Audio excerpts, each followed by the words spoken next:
I've been working on the Dalton Highway for 11 years. From Fairbanks to Deadhorse, from Deadhorse to Fairbanks. 414 miles with nothing frozen, most of it above the Arctic Circle. People ask me why I do it. I tell them the pay is good. That's only half true. The real reason is that around the third year, I stopped feeling comfortable around people, and the icy road doesn't ask questions. My name is Marcus Webb. I'm 42 years old. After my divorce, I bought a 2015 Peterbilt 389 with a private sleeper cab, paid for in advance. The truck is blue. I don't know why I'm mentioning this. Maybe when you spend 16 hours a day inside something, the color starts to matter. There's a crack running from the GPS mount on the dashboard to the passenger side. I've watched that crack grow over 4 winters. Sometimes I think about fixing it, but I never do. This happened in February. Not in early February, when the days are short, but in mid-February, when the sun barely rises above the horizon and then seems to give up and start setting again. I had picked up a load of drilling equipment in Fairbanks.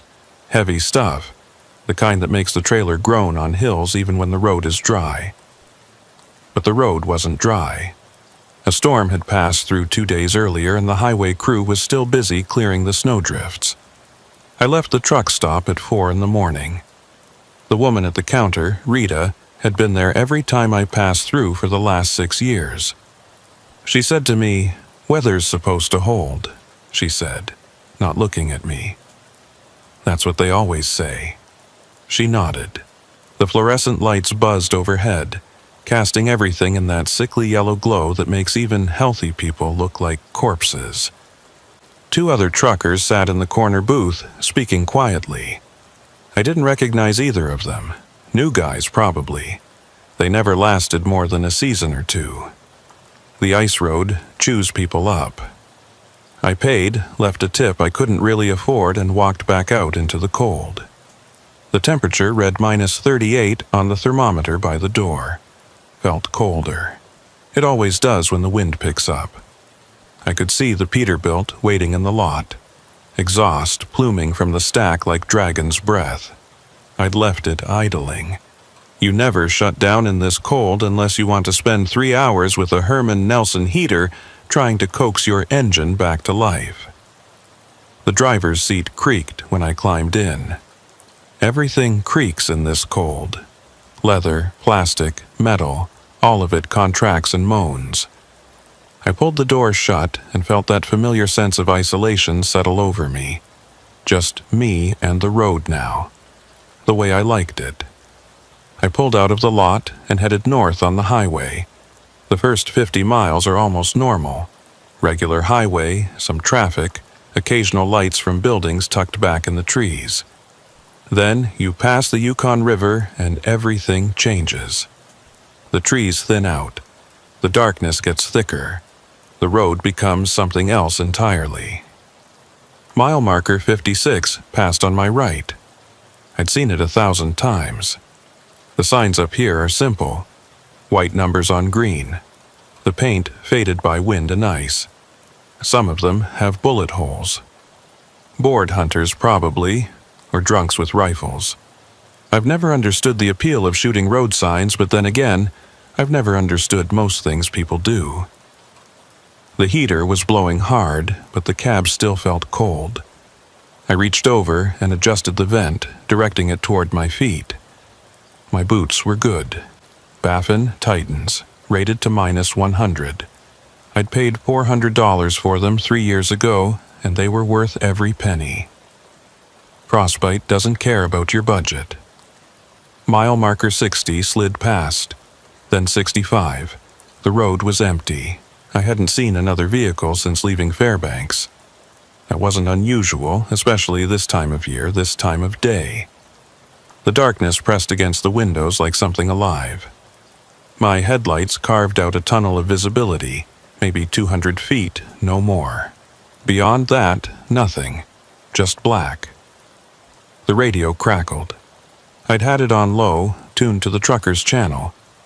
Sometimes guys would call out road conditions, warn about moose on the highway, that sort of thing. Mostly, it was just static. The signal up here is spotty at best. Sometimes you can pick up a station out of Fairbanks, but it fades fast once you get north of the Yukon.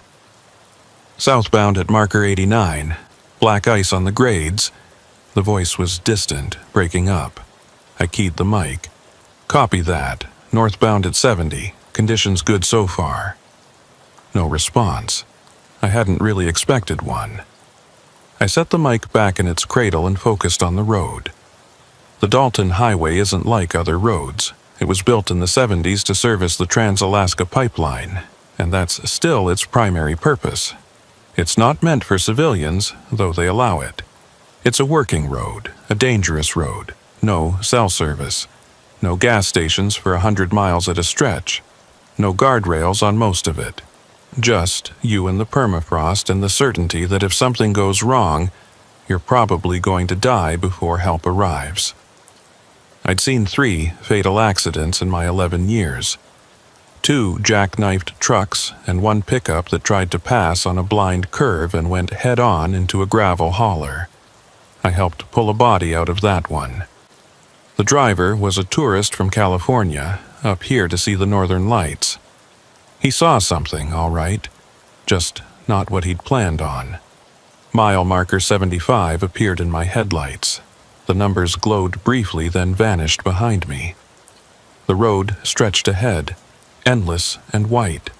Snow had drifted across the surface in places, creating ripples that made the truck shudder. I kept my speed steady, 45 miles per hour. Fast enough to make progress, slow enough to maintain control. My coffee was cold. I took a sip anyway. The taste was bitter, burnt. Rita always made it too strong, but I'd never told her that. Some things you just accept. The miles clicked by. 80. 90. I settled into that mental state that comes with long-haul driving. A kind of meditation where your body handles the vehicle on autopilot and your mind drifts. Not sleeping, but not fully awake either. Hypnagogic, that's the word. I learned it from a magazine article once. The state between waking and sleeping. That's when I saw it. Mile marker 116. I blinked. Checked the GPS. According to the display, I'd just passed marker 94. But the sign in my headlights clearly read 116. White numbers on green. Same style as all the others. I craned my neck to look in the mirror as it receded behind me, but the darkness swallowed it too quickly. I glanced at the GPS again, still showing 94. I looked back at the road. The next marker should be 95, coming up in about a mile. I counted the seconds, watching the odometer tick over. 0.8 miles, 0.9. 1 mile even. Mile marker 95 appeared on schedule. I exhaled. Must have misread the previous one. Easy to do when you're tired. When the numbers flash by in the dark. The human brain sees patterns, fills in blanks. I'd probably seen 96 or 91 and my exhausted neurons had assembled it wrong. I turned the radio up a little, looking for company, even if it was just static. The noise helped. Silence up here can be oppressive. It gets inside your head and echoes. Mile marker 100 passed. Then 105, 110. Everything normal. The road curved gently to the east, following the terrain. Mountains rose on either side, black shapes against a slightly less black sky. No stars. Overcast, probably. Snow coming. I felt it before I saw it. That drop in atmospheric pressure that signals a storm moving in. My ears popped. The air inside the cab seemed to thicken. I checked the mirror out of habit, seeing nothing but my own red taillights reflecting off the ice fog that was starting to form. Then I saw the sign again. Mile marker 116. This time I was ready for it. I hit the brakes, slowing the truck. The sign slid past on my right. I stared at it. White numbers on green. 117. No question. I could see the bolt holes where it was attached to the post. I could see the paint chips where the weather had abraded the surface. I checked the GPS. Mile 112. I sat there for a moment, truck idling, my heart beating faster than it should. The logical part of my brain, the part that deals with manifests and load weights and fuel consumption, tried to make sense of it. Someone had put up the wrong sign. Highway department made a mistake. Simple explanation. Except I'd been running this road for 11 years. I knew every mile marker, every curve, every frost heave that could break your suspension if you hit it wrong. There was no marker 116 between Fairbanks and marker 115. I put the truck back in gear and continued north. My hands felt cold despite the heater. I flexed my fingers on the steering wheel, working blood back into them. Mile marker 115 appeared exactly where it should be. Then 120. 165. I kept checking the GPS obsessively now, matching it against every sign. Everything aligned perfectly. 15 miles later, I saw it again. Mile marker 116. Jesus Christ, I said aloud. My voice sounded strange in the cab, flat, absorbed by all the insulation. This time it was on the left side of the road, the wrong side. Mile markers are always on the right heading north. Always, it's a federal standard. But there it stood, clear as day in my headlights. 116. I stopped the truck completely this time, put it in neutral. Sat there staring at the sign. The wind had picked up. I could feel the truck rocking slightly. Snow was starting to fall. Small flakes that sparked in the headlight beams like insects. The radio crackled. Marker 116. I grabbed the mic so fast I nearly dropped it. Say again. This is northbound at marker 130. Please repeat your traffic. Static, then a voice, distant and distorted. Shouldn't be there. Turn back at marker 116. Who is this? What do you mean turn back? More static. Then nothing. The radio went dead. Not just quiet, dead. The display light flickered and went out. I twisted the volume knob. Nothing. I checked the power connection. Secure. I flipped the unit off and on again. The display didn't even light up. God damn it! I sat back in the seat. The snow was falling harder now. The windshield wipers made their rhythmic sweep back and forth, clearing and clearing and clearing a view of absolutely nothing. I looked at the mile marker again. 116. It hadn't moved, hadn't changed. Just stood there like it had every right to exist. I thought about turning around, going back to Fairbanks, calling in sick, saying the truck had mechanical issues, anything, but I'd never turned back from a run in 11 years. Never. That was a point of pride for me. Maybe the only point of pride I had left. Besides, I needed the money. The divorce had been expensive. The truck payment was due. Life doesn't stop just because you see something that shouldn't exist. I put the truck back in gear and drove on. The marker vanished behind me. I watched it in the mirror until it was swallowed by the darkness. Mile marker 135 appeared ahead. Then 140, everything proceeding normally. The GPS showed my position tracking exactly with the markers. Whatever glitch I'd experienced, hallucination, exhaustion, failing eyesight, seemed to have passed. The snow was accumulating on the road now. Not much yet, but enough to make the truck fishtail slightly on the curves. I downshifted, using the engine to help slow on the descents. The trailer weight was good, 38,000 pounds of drilling equipment, but that just meant I had more momentum to manage. At mile marker 150, I stopped for a break. Not a real stop, just pulled off onto the shoulder to clear my head. The engine idled rough. I could feel a miss in one of the cylinders. Nothing serious, but I made a mental note to check it when I got to Dead Horse. I climbed out of the cab. The cold hit me like a physical force. -40, maybe -45. Cold enough that the moisture in my nostrils froze instantly. Cold enough that breathing hurt. I stood there anyway, letting the wind scour my face. Sometimes you need that. Sometimes you need something real and immediate to shock you back into the present. The landscape was featureless. White ground, black sky, no horizon line between them. I could see my truck's lights and that was it. Nothing else existed in the world. No other vehicles. No buildings. No sign of human presence at all. Just me and the cold and the darkness.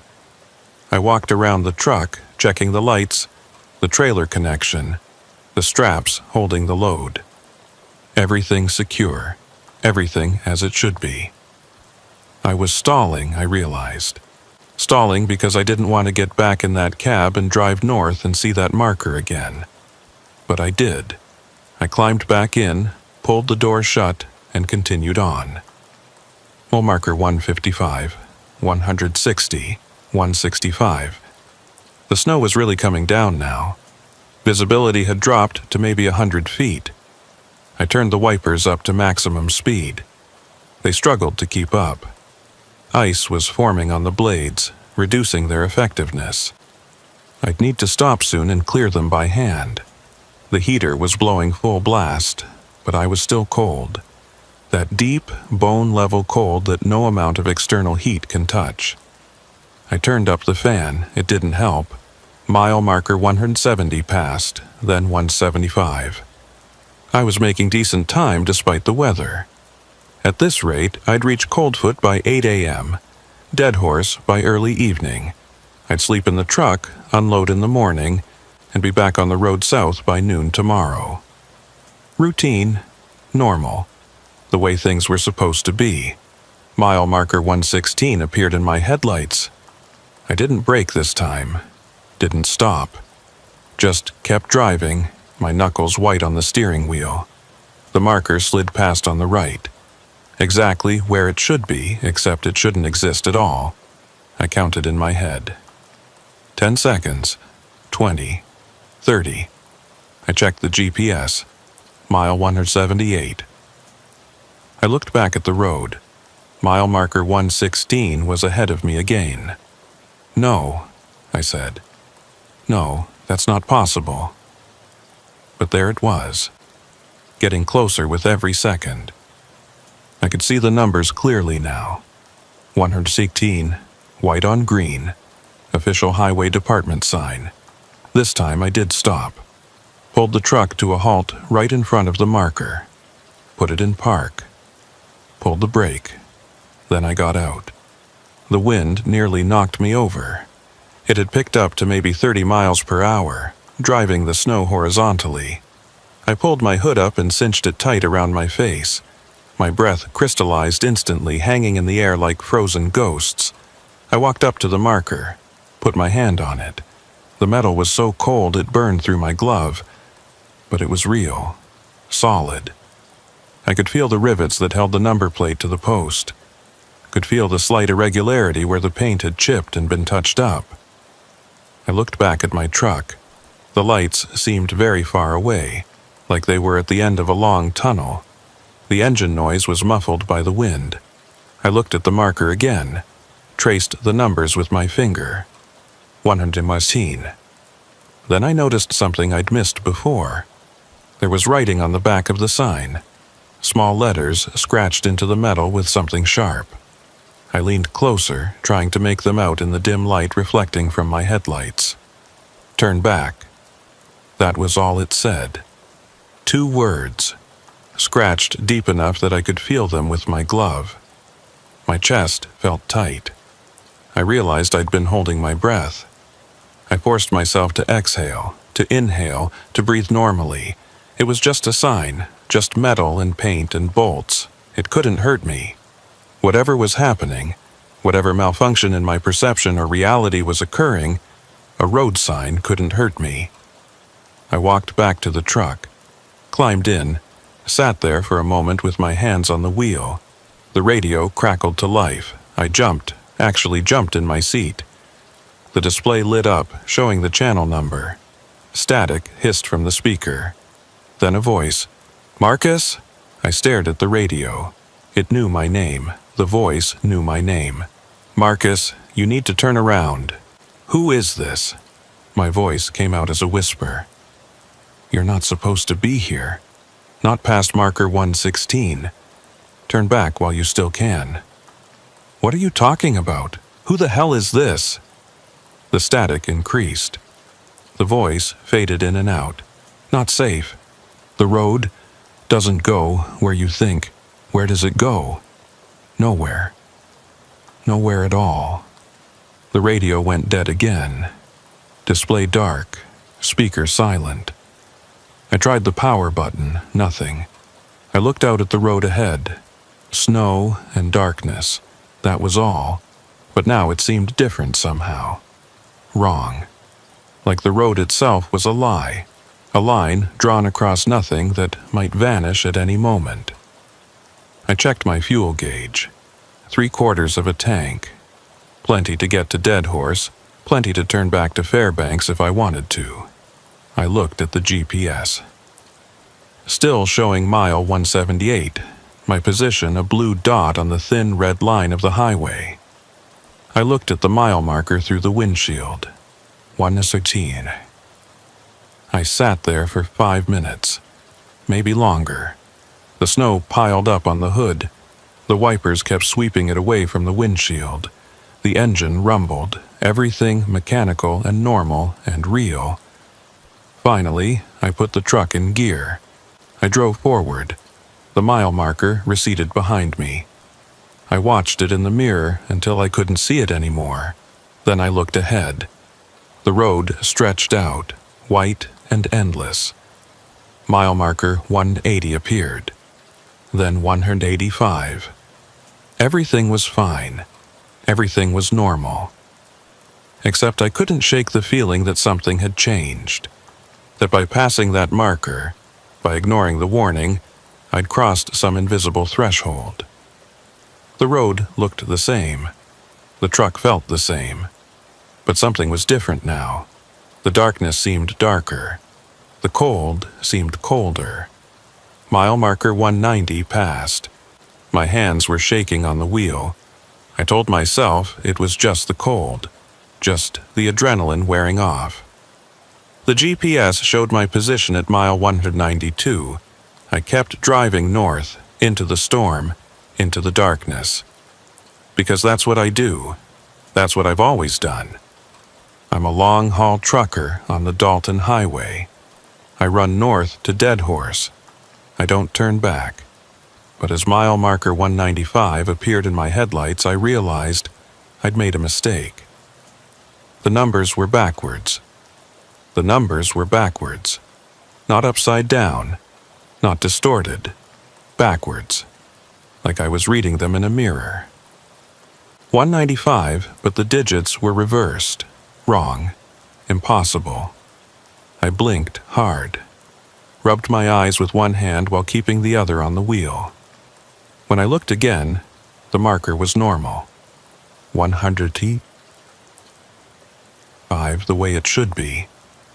The way it had always been. "Get it together, Marcus," I said aloud. My voice sounded thin in the cab, swallowed by the darkness and the storm. I checked the clock on the dashboard. 6:47 a.m. I'd been driving for almost 3 hours. Should be past Coldfoot soon, maybe another hour to the Atagun Pass. Then it was all downhill, relatively speaking, to Dead Horse. 8 more hours, give or take. 8 hours, and this run would be over, and I could sleep for 12 hours straight in a shitty motel bed and pretend none of this had happened. The snow was letting up slightly. Visibility had improved to maybe 200 feet. The road curved to the east, following a valley between 2 mountain ridges. I knew this stretch.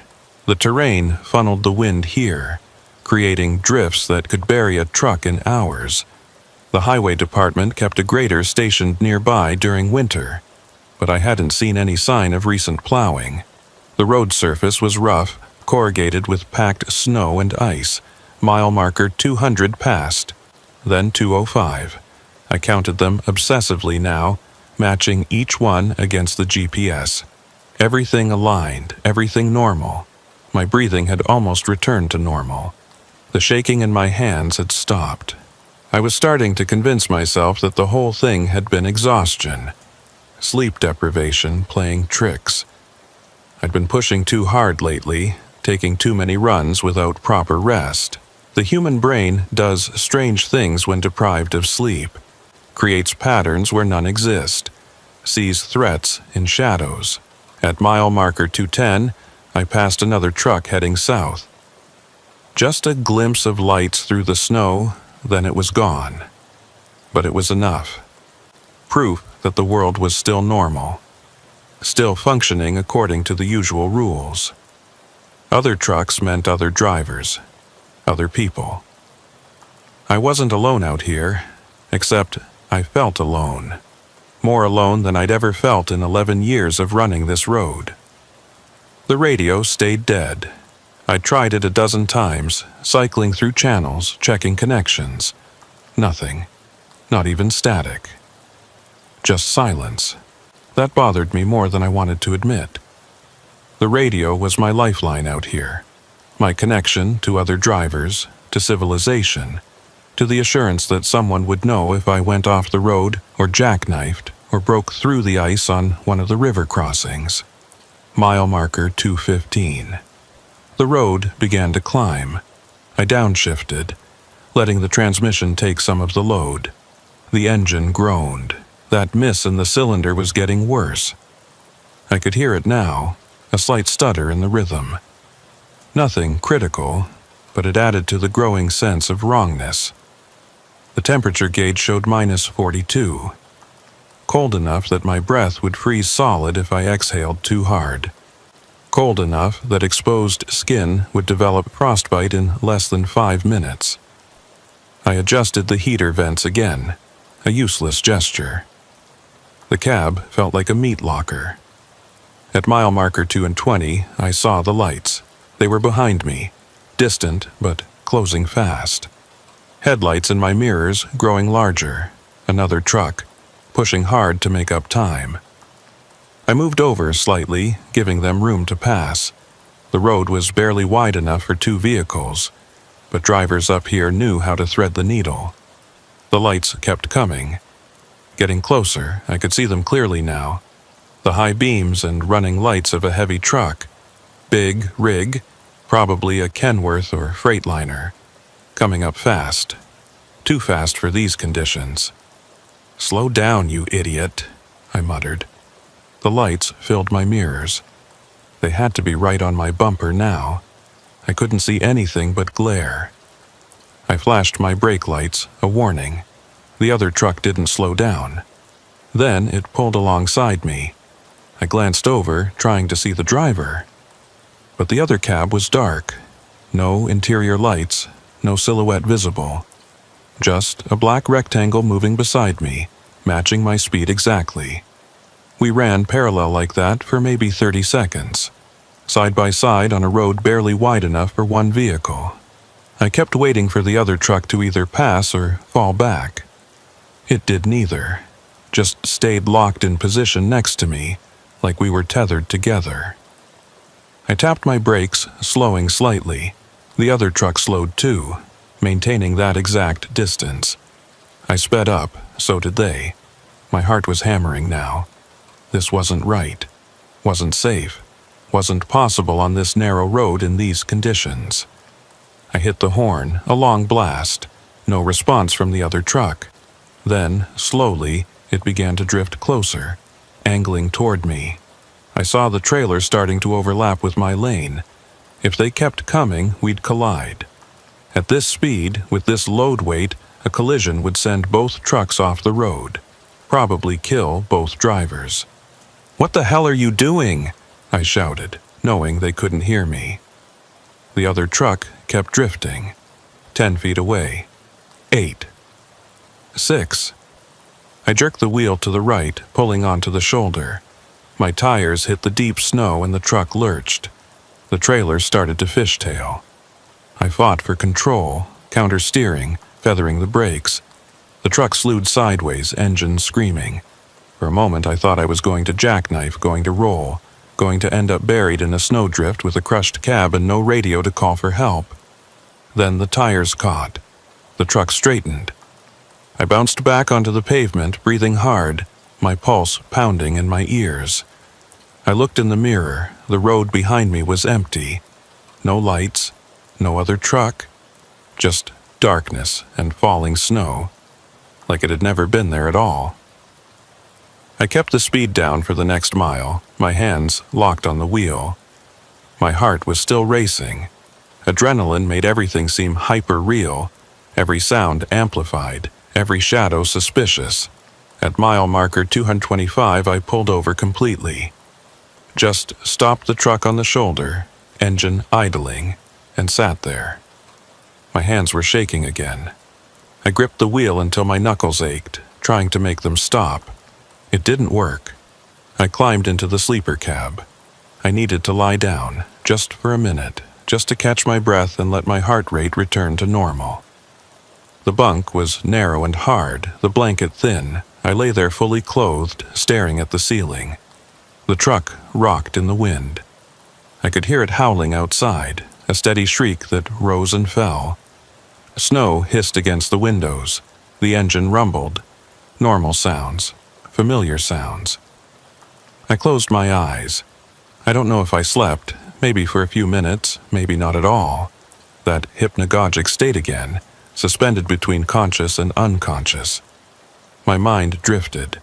I thought about my ex-wife Jennifer, wondered where she was now. Probably remarried, probably happy. Probably never thought about me at all. I thought about my father. He'd been a trucker too. Long haul, mostly the lower 48. He died on the road, massive coronary at a truck stop in Wyoming. Slumped over a plate of eggs and hash browns, the waitress said. Quick, at least, better than a lot of ways to go. I thought about mile marker 116. My eyes snapped open. I sat up. The cab was freezing, colder than it should be. I could see my breath, thick clouds that dissipated slowly in the stagnant air. The heater was still running. I could hear the fan, but no heat was coming out. I climbed back into the driver's seat. Everything looked normal. Dashboard lights glowing. GPS showing my position at mile marker 226. Engine temperature good. Fuel gauge at just under 3/4. I checked the vents. No warm air. I adjusted the temperature control. Nothing changed. The heater had quit working. Perfect, I said. Just perfect. I could keep driving. The engine would throw enough residual heat to keep me from freezing. Probably. Maybe. Or I could wait here, try to troubleshoot the heater, risk the engine temperature dropping too low to restart.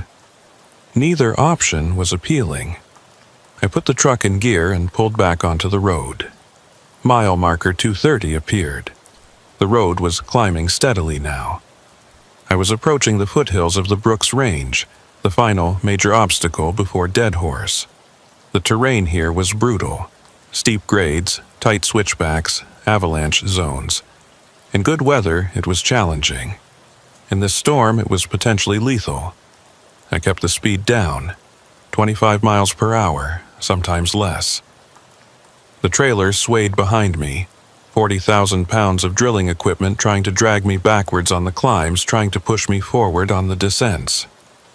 I worked the transmission constantly, upshifting and downshifting, using engine compression to maintain control. My fingers were getting numb despite the gloves. I flexed them repeatedly, trying to maintain circulation. My feet were worse.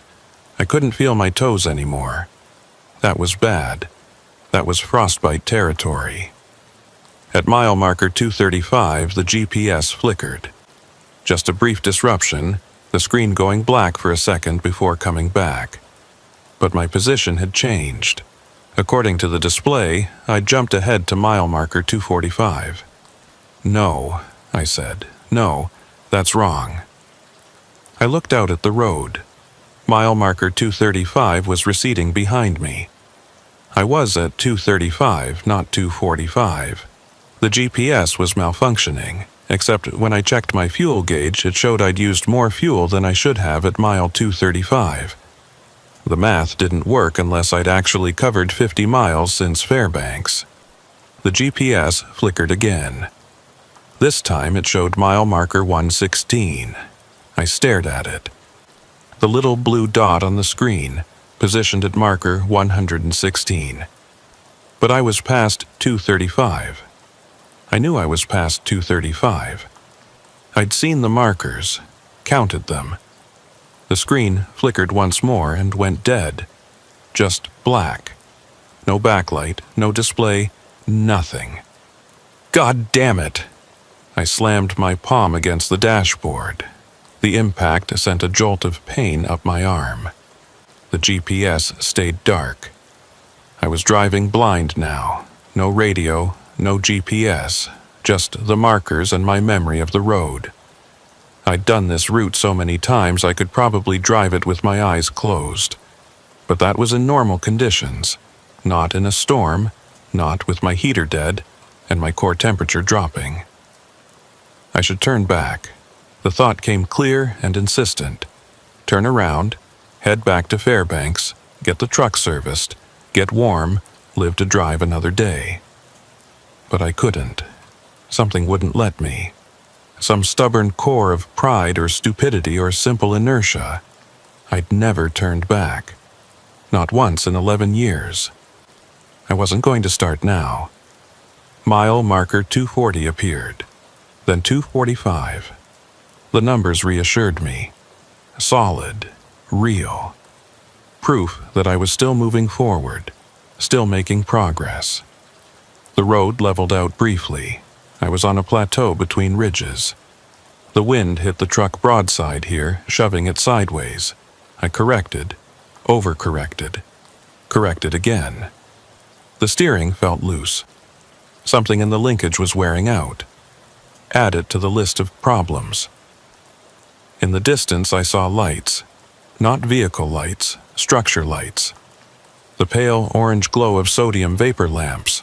A building. Probably the highway maintenance station at Coldfoot.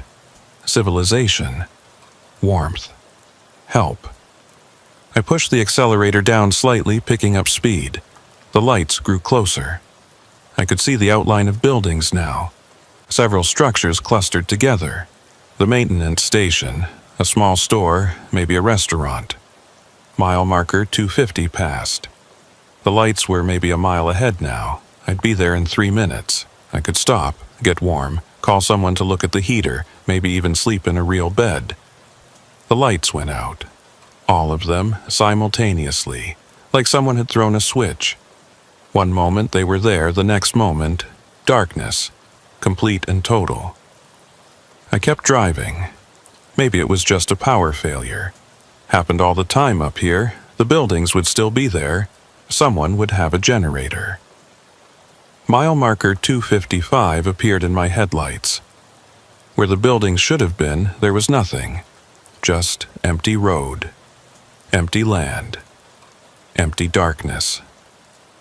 I slowed to a crawl, looking for any sign of the structures I'd seen.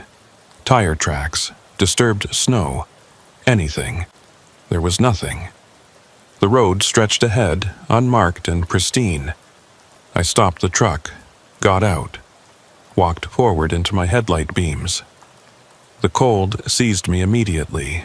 My breath came in short gasps. I could feel my lungs protesting, the air so cold it burned. I looked around, to the left, to the right, behind me. Nothing, no buildings, no lights. No indication that Coldfoot existed at all. But it did exist. I'd stopped there dozens of times. Small place, barely deserves to be called a town, but it's there. Real. Permanent. You can't just make a town disappear. I walked back to the truck. My legs felt stiff. The cold was getting deeper now, reaching past my clothes, past my skin, settling into my bones. I climbed back into the cab, started driving again, because what else could I do? I couldn't stop here, couldn't wait for help that wasn't coming. The only direction was forward. Mile marker 260, 265, 270. The road climbed steadily. I was in the Brooks Range now, for real this time. The mountains rose on both sides, vast shadows against a slightly less vast darkness. The road switchbacked up the slopes. My speed dropped to 15 miles per hour. The trailer jackknifed on a tight curve. Not badly, I caught it before the angle got critical, but it took me 20 minutes to straighten out. 20 minutes of inching forward and back, fighting for traction on the ice. 20 minutes of burning fuel and losing core temperature. When I finally got the rig straight again, I was shaking uncontrollably. My teeth chattered. My vision was starting to blur at the edges. Hypothermia. The word floated through my mind, clinical and detached. Your body temperature drops. You lose coordination. Then you lose consciousness. Then you die. Simple as that. I needed to do something, generate heat somehow. I thought about the load in the trailer. Drilling equipment. Heavy, solid, useless for starting a fire. I had an emergency kit in the sleeper. Flares, a space blanket, some energy bars. But using flares inside the cab would poison me with carbon monoxide. The space blanket might help, but it wouldn't generate heat, just reflect what little I had left. I kept driving, up and up. The road carved a path through the mountains, a thin line of almost safety through impossible terrain. One mistake here, one patch of black ice, one moment of inattention, and the truck would roll, tumble down a 1,000-foot slope. They might not find me until spring. Mile marker 275 appeared, then 280. I was getting close to Adigun Pass now, the highest point on the highway. From there it was downhill to Dead Horse, downhill and hopefully warmer. Except it wasn't getting warmer, it was getting colder. The temperature gauge on the dashboard showed -51. That wasn't possible. Not in February, not even in the Brooks Range. -51 was January temperature. Deep January. Record-breaking January. But the gauge didn't lie. -51 and dropping. At -51, steel becomes brittle. Rubber seals crack. Lubricants turn to paste. Equipment fails in ways you can't predict. I'd heard stories about trucks literally falling apart in extreme cold. Axles snapping. Frames cracking. Fuel turning to gel in the lines. I looked at my side mirror. In the dim glow of my running lights, I could see ice forming on the metal. Thick ice, growing visibly, spreading across the surface like cancer. The truck shuddered. Not from the road, from within. A deep vibration that I felt through the seat. Something was wrong with the engine. "Come on," I whispered. "Come on, don't do this. Not here, not now." The shudder came again. Harder this time. The steering wheel vibrated in my hands. Mile marker 285 appeared. The numbers were covered in ice. I could barely read them. The engine coughed. No, no, no, no, no, no. It coughed again. The RPMs dropped. I pressed the accelerator. Nothing happened. The engine was losing power. I looked for a place to pull over, anywhere flat, anywhere out of the travel lane. But the road here was carved into the mountainside. Rock wall on one side, sheer drop on the other. No shoulder, no pullouts, nowhere to go. The engine died. The truck rolled forward on momentum, slowing gradually. I steered it as straight as I could, let it coast until it stopped. Then silence, just the wind. just my breathing, just the creak of contracting metal. I sat there in the darkness. My headlights were fading as the battery drained. Soon they'd be gone too. Then it would just be me and the dark and the cold. I should try to restart the engine. That was the logical thing to do. Turn the key, hope the battery had enough juice, hope the fuel hadn't gelled, hope the cold hadn't seized the pistons. But I didn't move.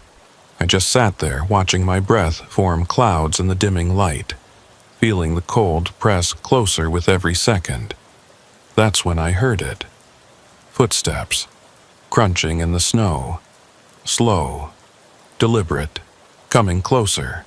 I turned my head, looked out the driver's side window, saw nothing but darkness. The footsteps continued.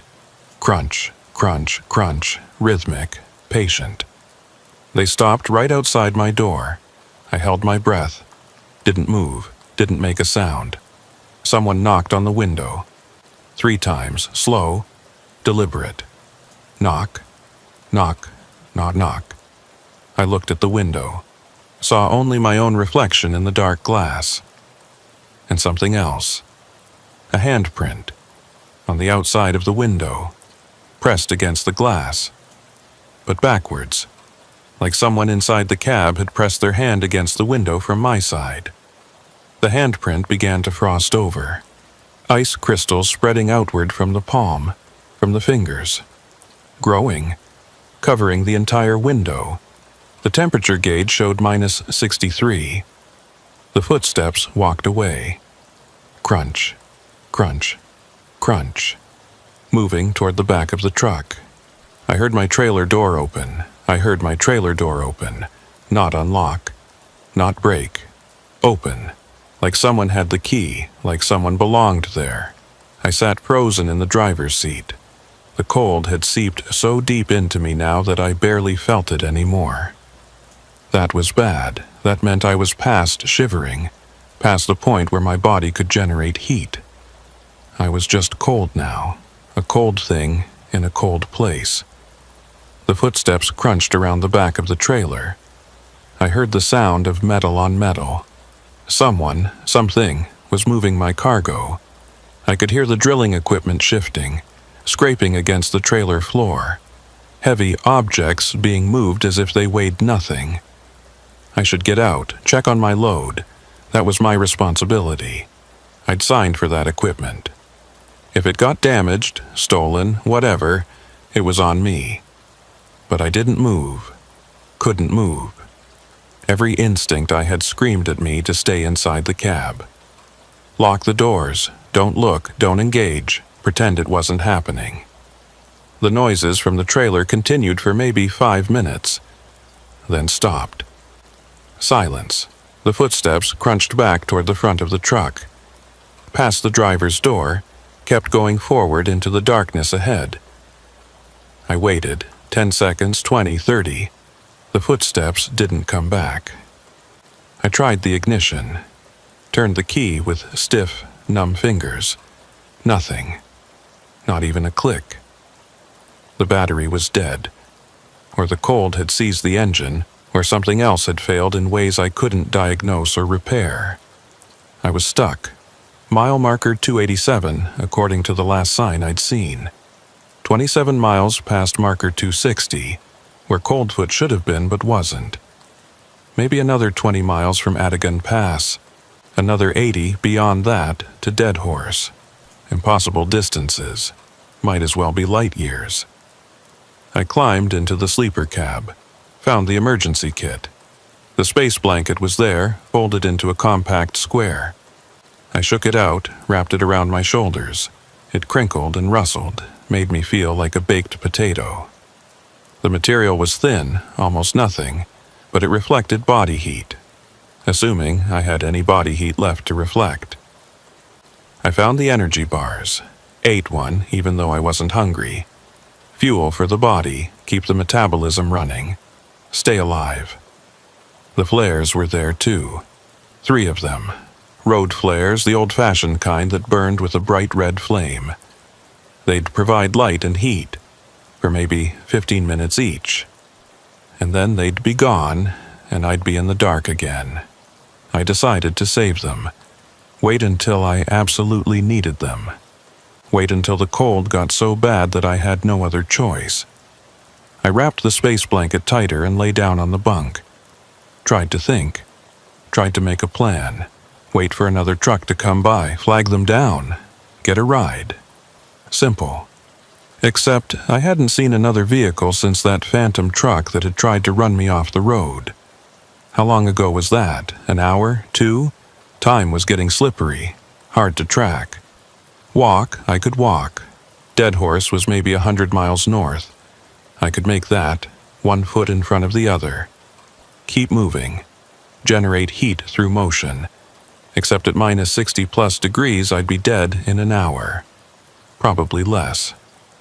The cold would shut down my extremities first, then my core, then my brain. I'd get confused, disoriented. I'd think I was warm. I'd take off my coat. That's what hypothermia does. Makes you feel hot when you're freezing. Makes you do the one thing that'll kill you. So, I couldn't stay. Couldn't walk. Couldn't start the truck. I was trapped. The realization settled over me like another layer of cold. This was it. This was how it ended. Marcus Webb, age 42, frozen to death in his truck on the Dalton Highway. They'd find me in the spring when the thaw came, if they found me at all. I thought about Jennifer again. Wondered if she'd even hear about it. Probably not. We hadn't spoken in 3 years. Didn't have mutual friends anymore. She'd moved on, built a new life. I was probably just a bad memory to her, the husband who loved his truck more than her. Maybe she was right. I closed my eyes, not to sleep, just to rest them, just for a moment. I heard the radio. My eyes snapped open. The radio was on, static hissing from the speaker, the display glowing green in the darkness. I climbed back into the driver's seat, stared at the radio. I'd tried it a dozen times. It was dead. Completely dead. No power, no signal, nothing. But it was on now. The display showed channel 19, the standard trucker channel. The static shifted, resolved into a voice. Faint, distant, but definitely a voice. Marcus Webb. I grabbed the mic. My fingers were so numb I almost dropped it. Yes, this is Marcus Webb. I'm stranded at mile marker 287. Engine failure. I need assistance. Over. Static, then. Not on the road anymore, Marcus. What? I don't understand. Please repeat. I need help. Over. You passed marker 116. We told you to turn back. You should have turned back. Who is this? Where are you? Can you send help? The voice was clearer now. Male. Older. Calm. Almost sad. There's no help coming, Marcus. No one knows you're here. No one can find you. Because you're not on the Dalton Highway anymore. That's crazy. I can see the markers. I can see the road. I'm at 287. Look at your GPS, Marcus. It's dead. It's been dead for hours. Look at it. I looked. The screen was on. Glowing blue. The map displayed clearly. But my position wasn't on the Dalton Highway, wasn't on any road. The blue dot sat in the middle of the blank terrain, maybe 50 miles west of where the highway should be. That's a malfunction. The GPS is broken. The GPS is fine, Marcus. You're the one who's lost. I looked out the windshield. In the dim glow of the running lights, I could see the road. Pavement. Clear as day. Mile markers. Signs. This was the Dalton Highway. I'd driven it 1,000 times. You're wrong. I'm on the road.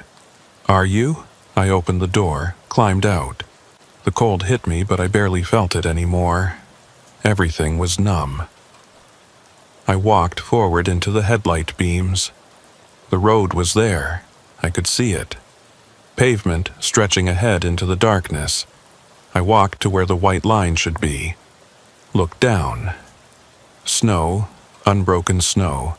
No pavement, no line, no tire tracks, just pristine snow, like no vehicle had ever passed this way.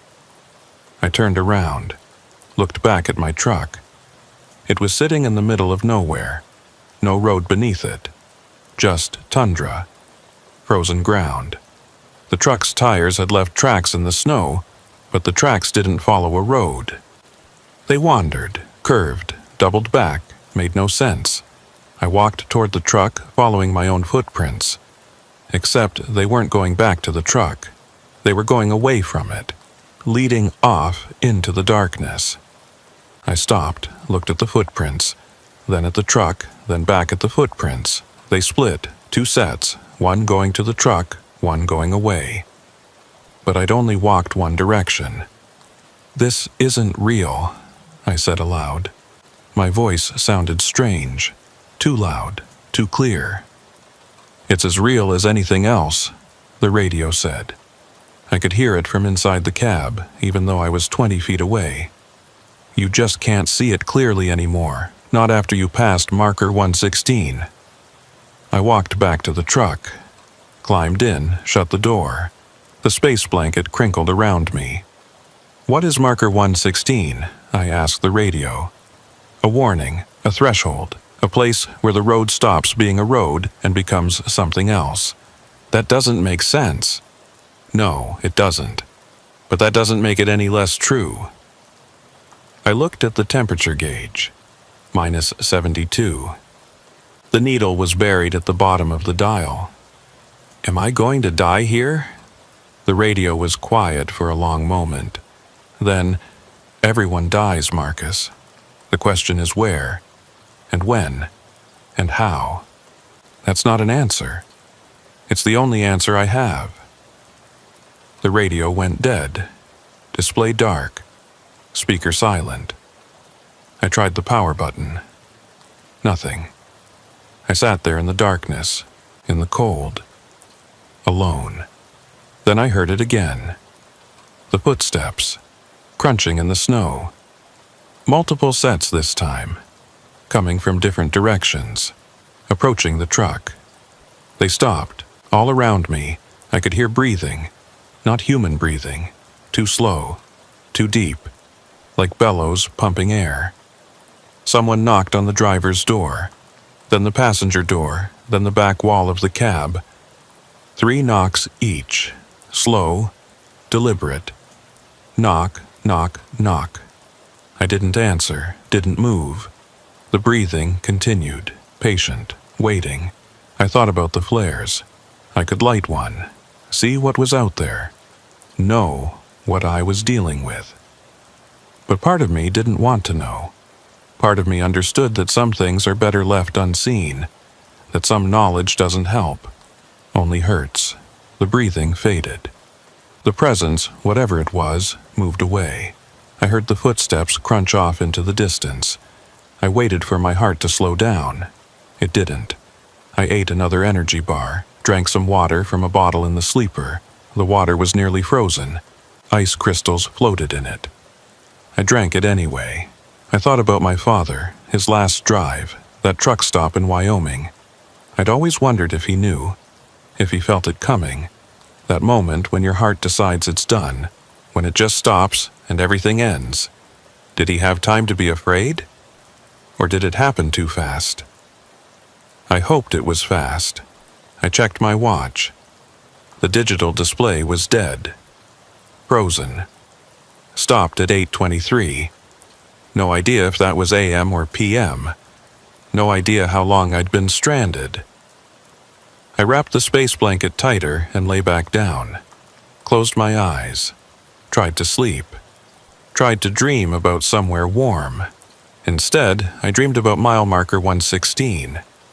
In the dream, I stopped at the marker, got out of the truck, walked up to it. The metal was warm to the touch, hot even, like it had been sitting in sunlight. I looked at the numbers. They were changing, shifting. 116 became 611, then 161, then 116 again.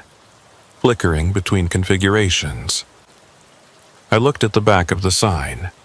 The scratched words were deeper now, still readable. Turn back. But beneath them, new words had appeared, fresh scratches in the metal. Too late now. I woke up. The cab was completely dark. The running lights had finally died. The battery drained, no lights, no heat, no sound except my own breathing and the wind outside. I felt for the emergency kit, found the flares, pulled one out, struck it against the cap. It sparked, caught, burned with a bright red glow that hurt my eyes. The light revealed the interior of the cab. Everything normal, dashboard, steering wheel, space blanket, me. Then I looked at the windshield. There were handprints on it, dozens of them, pressed against the glass from the outside. Small hands, large hands, all sizes, all pressed flat against the windshield like people had been looking in, trying to see me, trying to reach me. The handprints were frosted over, ice crystals spreading from each palm, from each finger. The entire windshield was covered, a constellation of frozen handprints. I held the flare up, looked at the side windows. More handprints, hundreds of them, covering every inch of glass. The entire truck encased in frozen evidence of presence. The flare sputtered. 15 minutes, they'd said. It felt like less. In the dying light, I saw movement outside. Shadows shifting in the darkness beyond the handprints. Shapes that didn't quite resolve into anything recognizable. They moved around the truck, circling, patient. The flare went out. Darkness crashed in. I sat in the silence, clutching the space blanket, trying not to breathe too loudly, trying not to think about the handprints, trying not to imagine what had made them. Time passed. How much, I couldn't say. Minutes, hours, might have been days. The cold was absolute now. I couldn't feel my hands, couldn't feel my feet. My face was numb. My thoughts were slow, thick, like they had to fight through ice to form. This was it. This was hypothermia. This was the end. I thought about lighting another flare, seeing one more time before the darkness took me. But I didn't. I couldn't make my hands work. Couldn't make my fingers close around the flare. Couldn't make myself move. I just sat there, waiting. Then I heard the engine. Not my engine. Another engine. Diesel, getting closer. Headlights swept across the cab, bright, blinding, real, a truck. Someone had found me. I tried to shout, couldn't make my voice work, tried to move, couldn't make my body respond. The lights got brighter. The engine noise got louder. The truck was stopping, right next to me. I heard a door open. Footsteps. Someone was walking toward my truck. Thank God, I was saved. A knock on the driver's door. 3 times. Knock, knock, knock. The door opened. Cold rushed in. Colder than anything I'd felt before. Colder than -70. Colder than frozen. This cold had weight. Presence. Intent. A figure stood in the doorway, silhouetted against headlights. I couldn't make out details. Just a shape. Human-shaped, roughly. It reached toward me. I tried to pull back. Couldn't move. The hand touched my shoulder. The cold sank through my coat, through my skin, through my bones, all the way to my core. The figure leaned close. I could smell it now. Not rot, not decay. Something else. Something older. Like permafrost and darkness and the space between stars. It spoke. The voice was wrong. Too many layers, too many tones. Like multiple people speaking at once. Or one person speaking across different times. You should have turned back at marker 116, Marcus. Who are you? We're what's been waiting. We're what's always been waiting. For drivers who don't turn back. I don't understand. You don't need to understand. You just need to come with us now. Where? Where all the lost truckers go. The figure pulled me up. I stood. My legs worked. My body responded. But it didn't feel like me controlling it. It felt like something else. Moving me, using me. I walked to the door. Stepped out into the cold. It didn't hurt anymore. Didn't feel like anything. I looked around. There were trucks everywhere, dozens of them, maybe hundreds. Scattered across the tundra, all different makes and models. Some old, some new. All dark, all empty. All with handprints on the windows. "This is where you stay now," the figure said. "This is where the road goes. Past marker 116, into the cold, into the nothing. For how long? Until someone else doesn't turn back. Until we have a replacement. Then you can move on. Move on to where?" The figure didn't answer. Just pointed toward the horizon. I looked. In the distance I could see lights. Faint. Flickering. Like a town. Like civilization. "Is that Dead Horse?" "It's what you want it to be. Walk toward it. See how far you get." I started walking. The snow crunched under my boots. The cold pressed against me. But I couldn't feel it anymore. Couldn't feel anything. I walked for an hour, maybe more. The lights stayed the same distance away. Never getting closer. Never getting farther. I stopped, turned around. The truck was right behind me. Right where it had been. Like I'd never moved at all. The figure was still there, waiting. "I told you," it said. "You can't leave. No one leaves. There has to be a way." There was. Marker 116. You drove past it. I walked back to my truck. The Peterbilt, blue paint, cracked dashboard. My home for 11 years. I climbed into the cab, sat in the driver's seat. Everything was frozen solid. Ice coated the steering wheel, the seat, the controls. The entire interior was a sculpture of frost. I sat there anyway. The figure appeared in the doorway again. "You'll get used to it," it said. "Eventually, after a few years, or a few decades. Time is different here, you'll see." What am I supposed to do? Wait, like the others. Wait for the next driver who doesn't turn back. Then you can show them, guide them, become what I am. No, I won't do that. You will. Everyone does. Because there's nothing else to do. Nothing else to be. This is what's past marker 116. This is what's at the end of the road. The figure stepped back. The door closed. The darkness returned. I sat in the frozen cab alone, surrounded by handprints on the windows, waiting for something that might never come. And then I heard it. An engine. Distant, getting closer. Headlights appeared on the horizon, moving toward me. A truck, a real truck, running north. Just like I had been. I climbed out, stood by the road, the real road. The one that only appeared sometimes in certain conditions for certain drivers. The truck approached. I could see the driver now, a woman, young, maybe 30. She saw me, slowed down. I raised my hand, flagged her down. She stopped, rolled down the window. "You okay?" she shouted over the engine noise.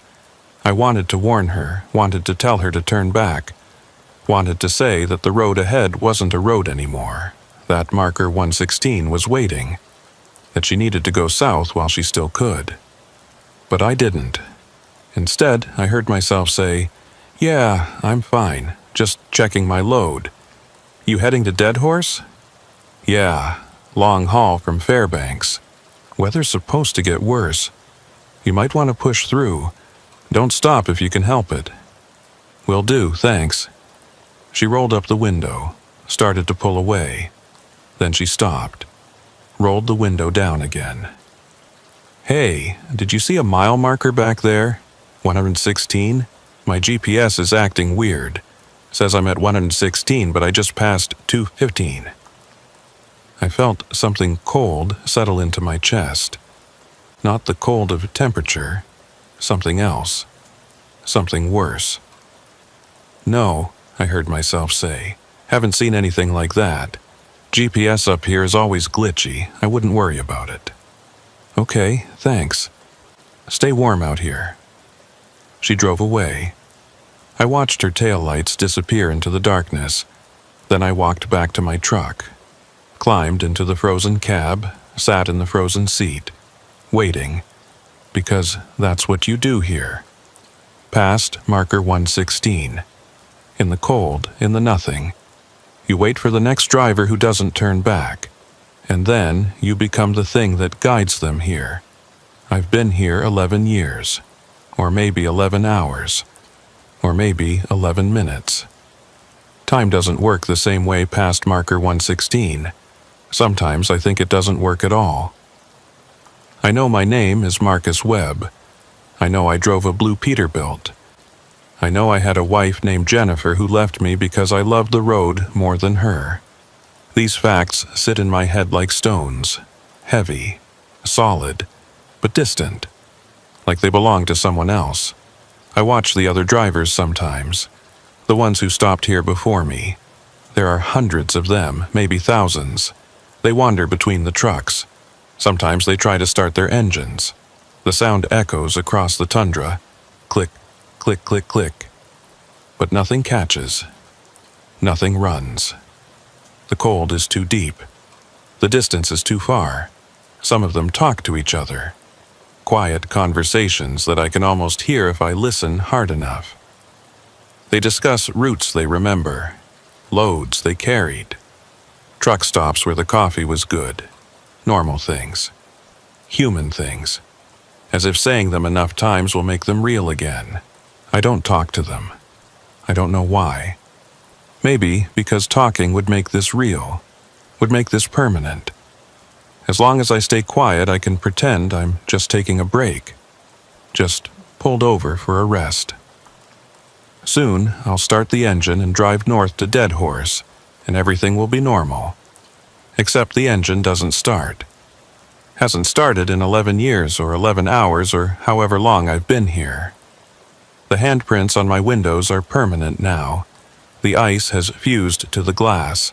When I look through them, the world outside is fragmented, broken into pieces by the shapes of palms and fingers. Sometimes the handprints move, just slightly. A finger shifting position, a thumb pressing harder against the glass. I don't look at them when that happens.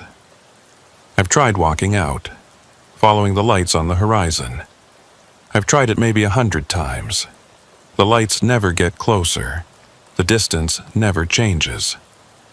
After a while, could be minutes, could be hours, I always end up back at my truck.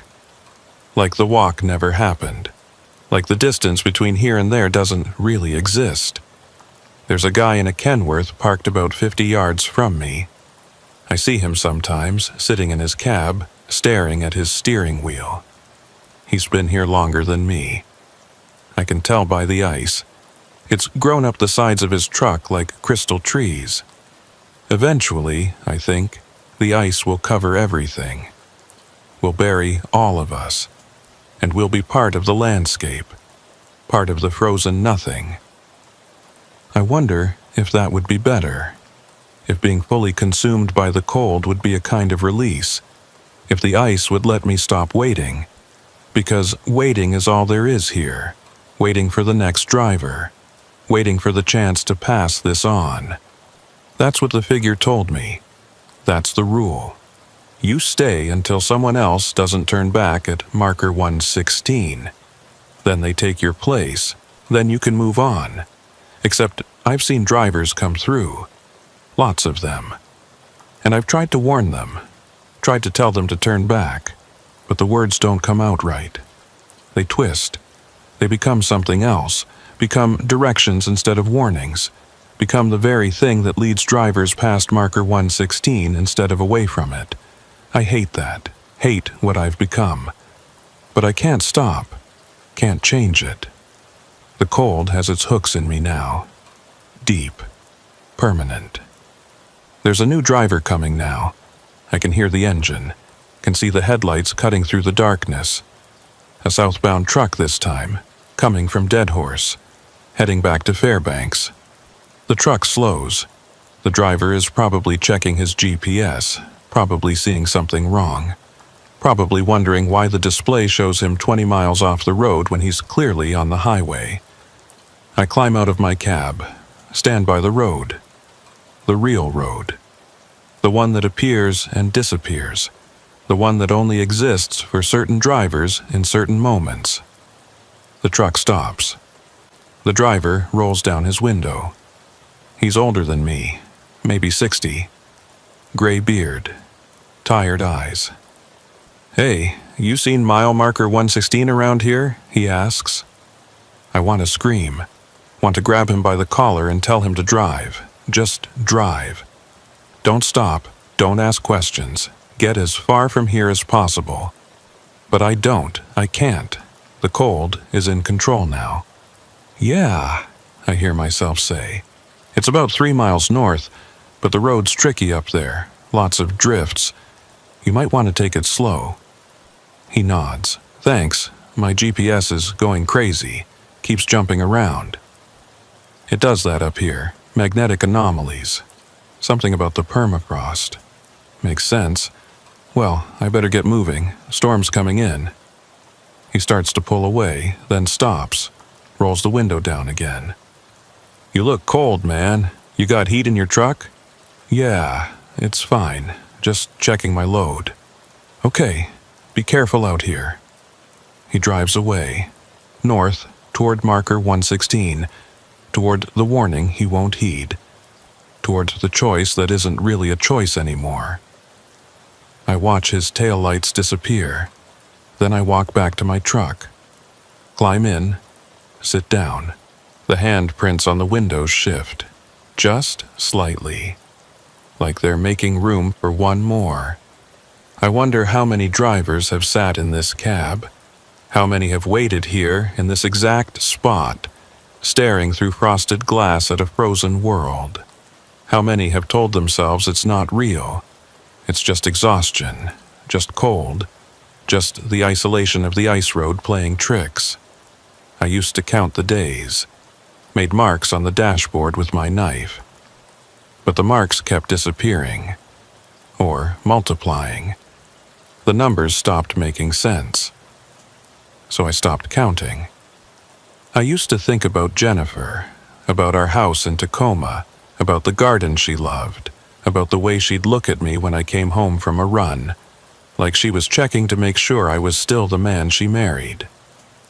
About the last time I saw her standing in the doorway, crying, telling me she couldn't do this anymore, couldn't be married to someone who was always leaving. I should have stayed, should have given up the road, found a local road, been home every night, but I didn't. I chose this, chose the ice, chose the solitude. Maybe that's why I'm here. Maybe this is what happens to drivers who love the road too much, who cross too many lines, who ignore too many warnings. Maybe marker 116 is where you end up when you've gone too far to come back. The radio crackles. It does that sometimes. Random bursts of static. Sometimes voices. Fragments of conversations that might be real or might be echoes from another time, another place. Northbound at marker 220. Weather's clear. "See you in Fairbanks." Normal trucker talk. Normal routes. Normal lives. I pick up the mic, try to respond, but no sound comes out. The radio is receiving, not transmitting. I can hear them, they can't hear me. Story of my life. I set the mic down, look out through the handprints. The darkness is absolute, the kind of darkness that exists before stars, before light, before anything. Sometimes I see things moving out there, shapes that might be animals, might be other drivers, might be something else entirely. They drift through the cold like smoke, never quite solid, never quite gone. I've stopped trying to understand what they are. Understanding doesn't help, doesn't change anything. The temperature gauge still reads -72. It's been reading -72 for 11 years, or 11 hours, or however long. The needle is frozen in place, like time, like me. I lean back in the seat, close my eyes. Try to remember what warm felt like. Try to remember sunlight, the feeling of sweat on skin, the weight of heat pressing down. I can't. The memories are there, but they're abstract, intellectual, like something I read about once but never experienced. The cold has become normal, has become the only thing. Everything else is fiction. I hear another engine, closer this time, different sound, lighter. Maybe a pickup truck, maybe a civilian. I don't get out. Don't go to warn them or guide them. Someone else will handle it. One of the other drivers. The ones who've been here longer. Who've forgotten more. Who've become more efficient at doing what needs to be done. The engine passes. Doesn't stop. Lucky driver, lucky choice. Or maybe unlucky. Maybe they'll stop at marker 116 tomorrow. Next week. Next year.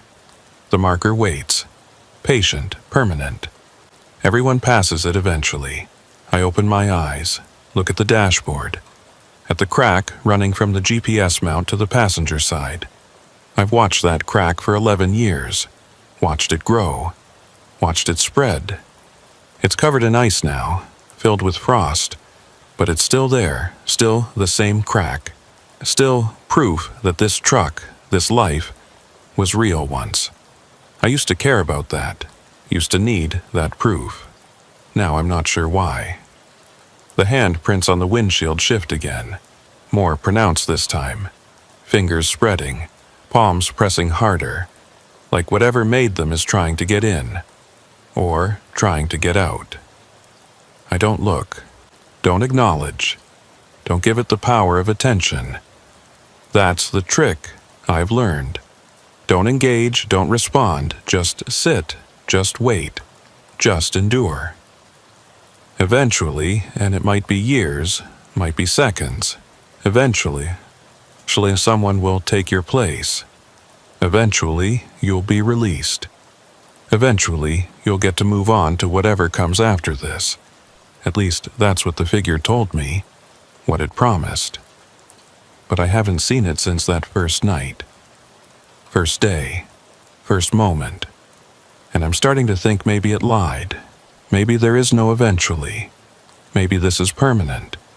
Maybe past marker 116, nothing ever changes. Maybe this is what forever looks like. The thought should terrify me, should fill me with despair, but it doesn't. I'm too cold for that, too numb. Terror requires heat. Despair requires hope. I have neither. I just have this. This cab, this seat, this waiting. The radio crackles again. Marcus Webb. I look at it. The display is glowing. Channel 19. Can you hear me, Marcus? I recognize the voice. It's mine. My voice. From outside the truck. I look out the window. There's a figure standing by the driver's door. My height, my build, wearing my coat, my face. It's me standing outside, looking in. What do you want? I ask. To show you something, my voice says. Come outside. I've been outside. There's nothing there. There is now. Come see. I shouldn't. I know I shouldn't. But curiosity is the last human thing I have left. The last spark that hasn't frozen over. I open the door. Step out. The cold doesn't touch me. I'm beyond that now, beyond feeling, beyond change. My double stands a few feet away, exactly like me. Down to the last detail, the scar on my left hand from a knife that slipped, the crooked way my nose sits from a bar fight in Anchorage. Everything. What am I looking at? I ask. Your replacement, it says. I turn. There's another truck pulling up, slowing down. A blue Peterbilt, 2015 model, same as mine. The driver gets out, walks toward us. He's younger, maybe 35, dark hair, tired eyes. He looks at me, then at my double, then back at me. Either of you guys seen mile marker 116? He asks. I open my mouth to answer, to warn him, to tell him to run, but my double speaks first. Yeah, it's right here, he points. I look. There's a sign right next to my truck. Mile marker 116. I don't know how I missed it. It's been there the whole time. Or it just appeared, or it was always there and I couldn't see it. The new driver walks up to the sign, touches it. The metal is warm under his hand. I know because I remember. I remember touching it in my dream. I remember the heat. This is wrong, the new driver says. This marker shouldn't be here. But it is, my double says. And you're here too. So what are you going to do about it? The new driver looks at his truck, then at mine, then at the darkness beyond. I should turn back, he says. Yes, my double agrees, you should. But I won't. No, you won't. The new driver gets back in his truck, starts the engine, drives north, past the marker, into the darkness, into the cold, into the nothing. My double turns to me. Your turn, it says. My turn for what? To leave. That was your replacement. You can go now. I look toward the horizon. The lights are still there. Closer now. Much closer. Close enough that I can see details. Buildings, streets, people. That's not Dead Horse, I say. No, my double agrees. It's not. What is it? The next place. The place after this, where all the lost drivers go when they're done waiting. Is it better? It's different. That's not an answer. It's the only answer I have. I look at my truck, the blue Peterbilt, the cracked dashboard, the home I've had for 11 years, the prison I've had for 11 years or 11 hours or however long. Can I say goodbye? I ask. To what? I don't know. To this. To who I was. You were a truck driver named Marcus Webb. You ran the Dalton Highway. You didn't turn back at marker 116, that's all. There's nothing else to say goodbye to. Maybe my double is right. Maybe that's all I ever was. A driver, a route, a choice. I start walking toward the lights. They're close now. So close I can almost touch them. Behind me, I hear an engine start. The new driver, younger me, the one who didn't turn back, beginning his wait. I don't look back. Looking back never helps. The lights get brighter. The buildings take shape. I can see doors, windows, signs that I can almost read. I'm maybe 20 feet away when I stop. Something's wrong. The buildings are empty. The windows are dark. The signs are blank. Everything is hollow. A facade, a stage set with nothing behind it. I turn around. The road is gone. My truck is gone. The new driver is gone. There's nothing but darkness and cold and distance. I'm alone. Completely alone. More alone than I've ever been. Hello? I call out. No answer, just the wind, except there is no wind. Just silence that sounds like wind. I start walking back, toward where the road should be, where my truck should be, where anything should be.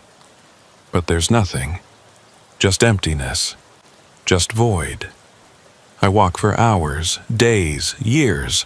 Time doesn't exist here, neither does distance. I'm moving but getting nowhere, standing still but traveling vast spaces. Eventually, and I don't know how long eventually is, I see something. A shape in the darkness. Getting closer.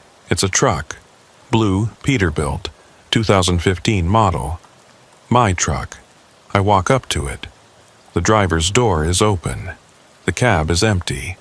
I climb in, sit in the seat. It's cold, so cold, but familiar, mine. The handprints are on the windows. The crack is in the dashboard. The radio is dead. Everything is exactly as I left it. I sit there, waiting. Because that's what you do here. Past marker 116. In the cold. In the nothing, you wait.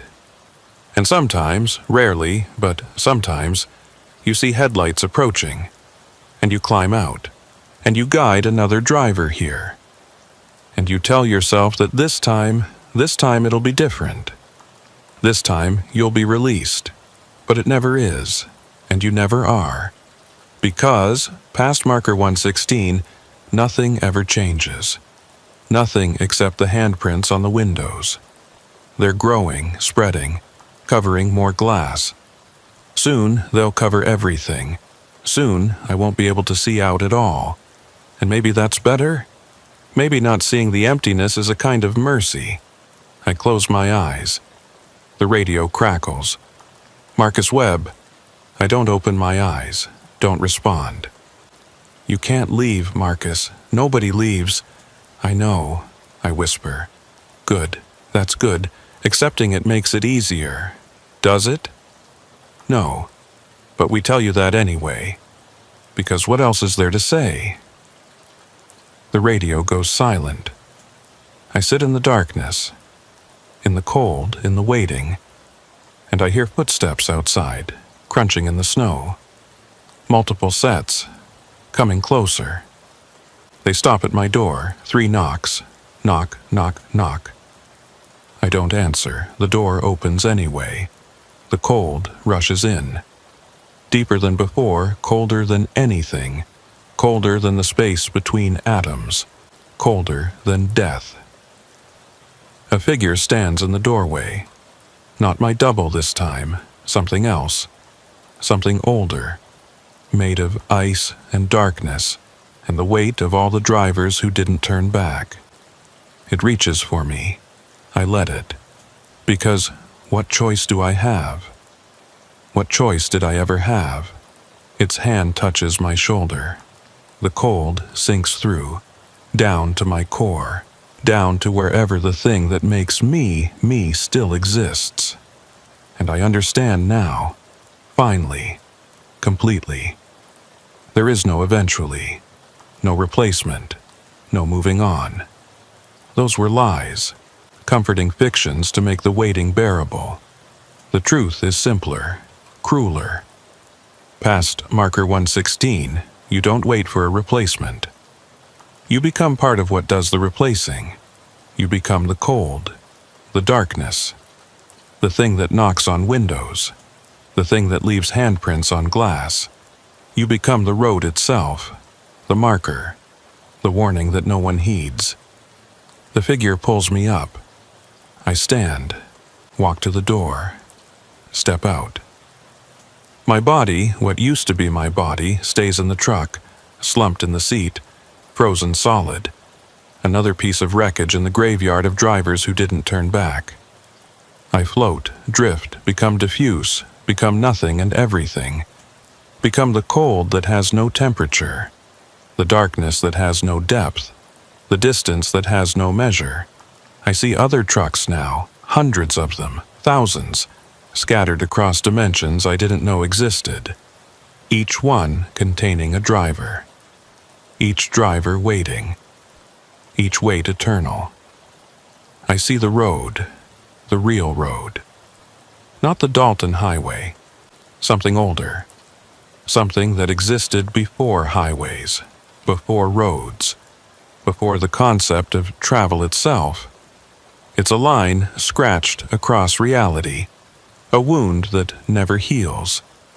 And we're the infection, the drivers who pushed too hard, who ignored the warnings, who thought we could go anywhere, be anywhere as long as we kept moving. But you can't outrun what's inside you, And for us, for drivers, what's inside is the need to go, the need to push forward, the need to never stop. So we don't stop, even here, even past marker 116, even past the end of everything. We just keep driving, keep moving, keep pushing into the cold. Forever.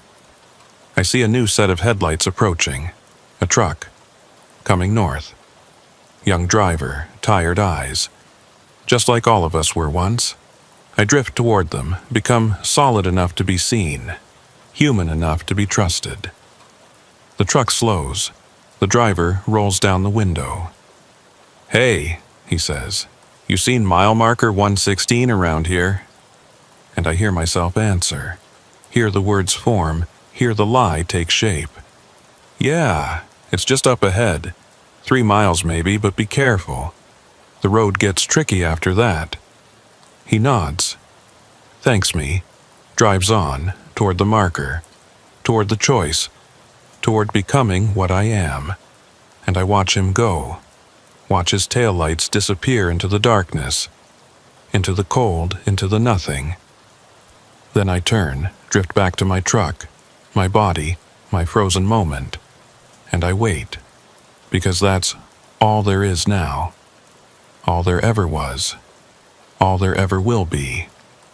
Just the cold, just the waiting, just mile marker 116 appearing where it shouldn't, warning of something that can't be avoided.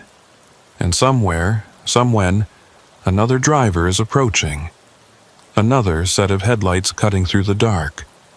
Another person who won't turn back. Because nobody turns back.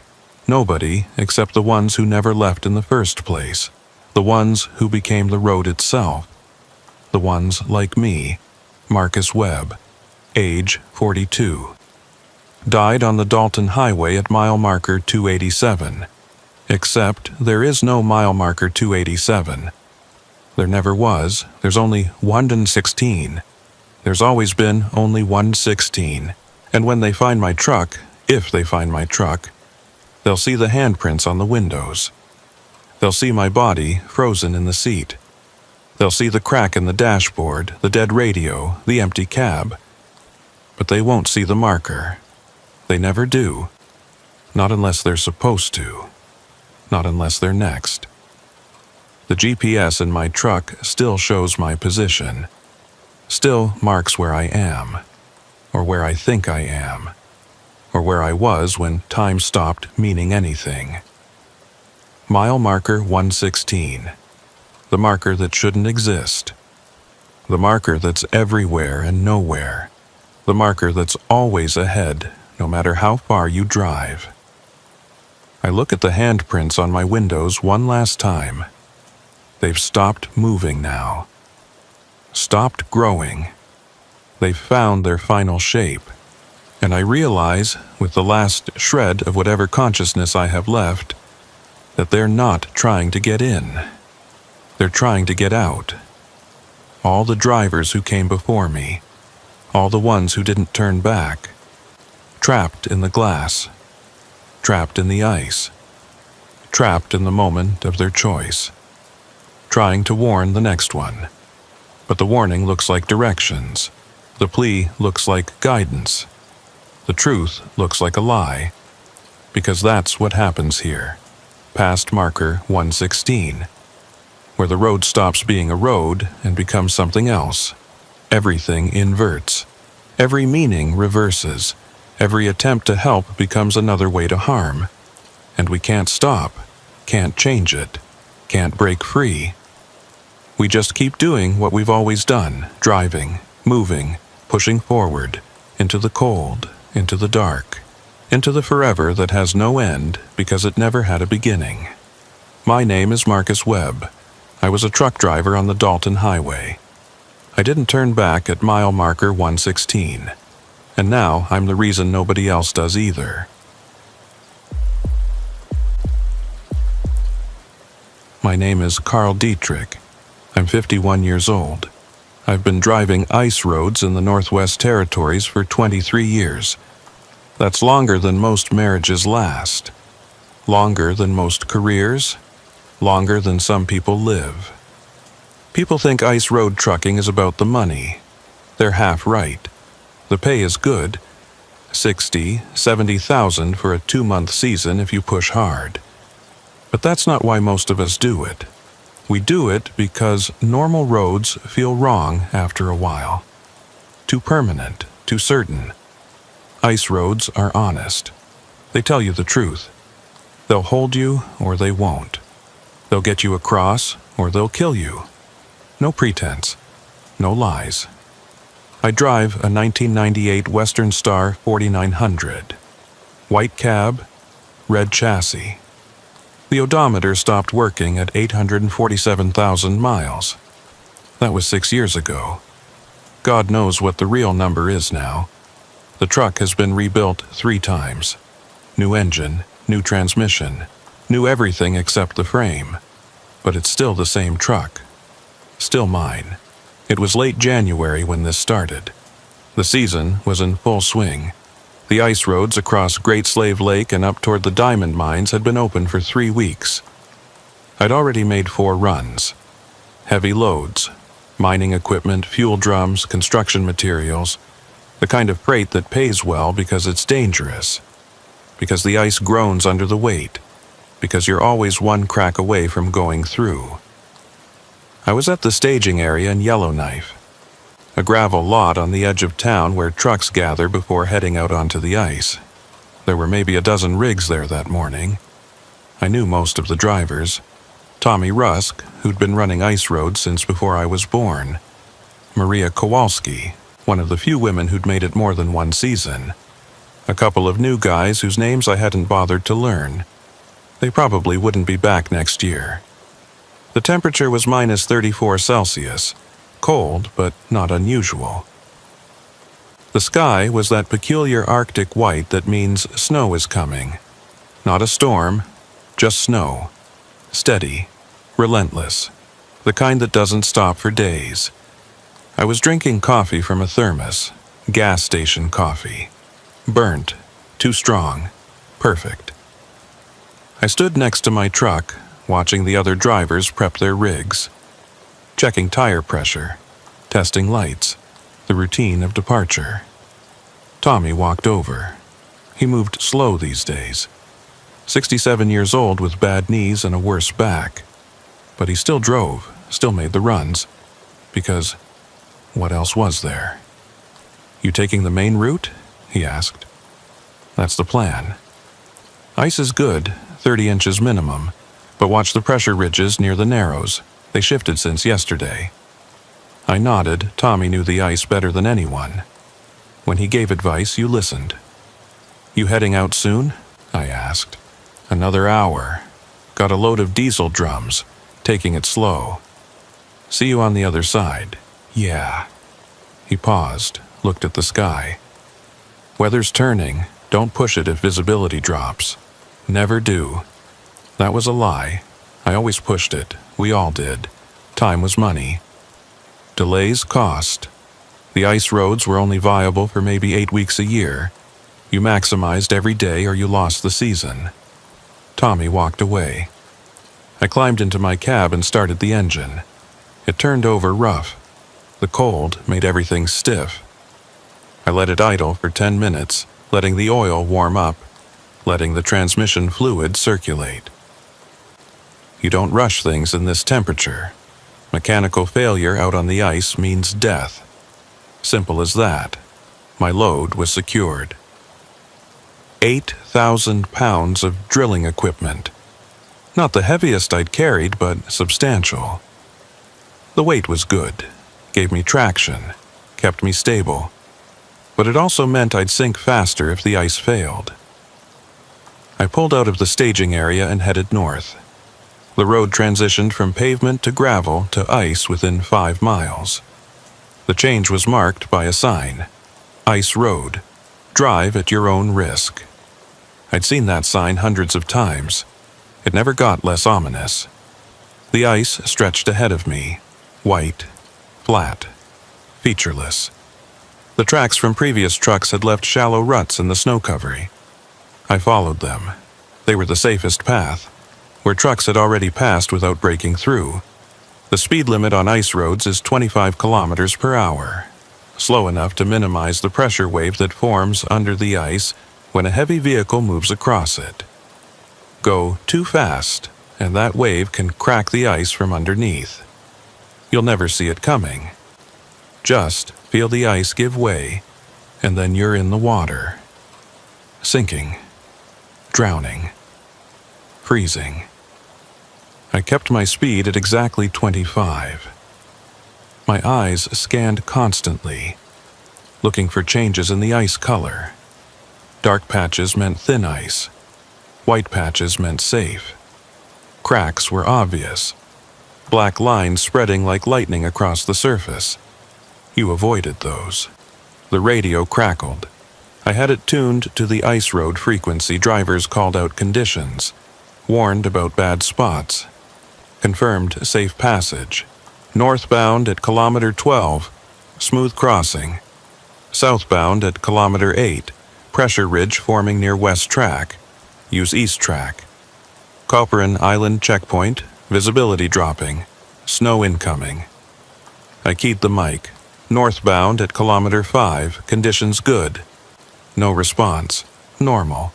You reported your position. Others listened. That was the protocol. The snow started at kilometer 7, light at first, just flakes drifting down. But within minutes it intensified. The visibility dropped from a mile to maybe 300 meters. I slowed to 20 kilometers per hour, engaged the differential lock. The truck's handling changed. More stable, less likely to slide. The GPS on my dash showed my position. A blue dot on a white background.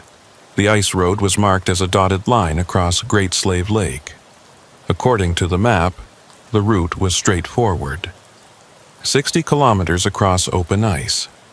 Then a transition to land. Then another 40 kilometers of winter road to the mine. Except the GPS was acting strange. The blue dot kept jumping. One moment I was at kilometer 10. The next moment at kilometer 8. Then back to 10. Then 9. The position kept fluctuating. I tapped the screen. Sometimes that helped with GPS glitches. Up here, satellite coverage was spotty. The signal bounced off the ionosphere in weird ways. Delays happened. Inaccuracies were common. The dot settled at kilometer 11. That seemed right. I'd been driving for about 40 minutes. 11 kilometers made sense. The snow was heavier now, a white wall that reduced visibility to maybe 100 meters. I could barely see the tracks ahead of me. I considered turning back, waiting for the snow to pass, but the forecast had said this would last for 6 hours. 6 hours of delay meant missing my delivery window.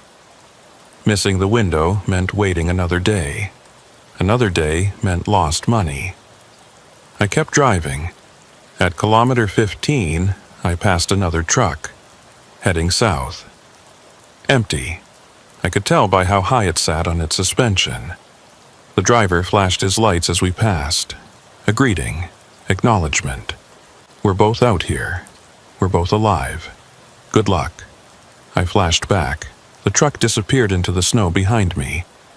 I was alone again. The ice made sounds, groaning, creaking, like the hull of a ship under stress. That was normal. Ice is never silent. It's constantly shifting, expanding, contracting, adjusting to temperature and weight and water currents below. You learn to interpret the sounds. A low groan meant safe ice. A sharp crack meant get off immediately. Everything in between was judgment. The ice groaned now, low, deep, safe. I checked my mirrors. Behind me, my tracks disappeared into the white. Ahead, the previous truck's tracks led forward. I followed them like a lifeline.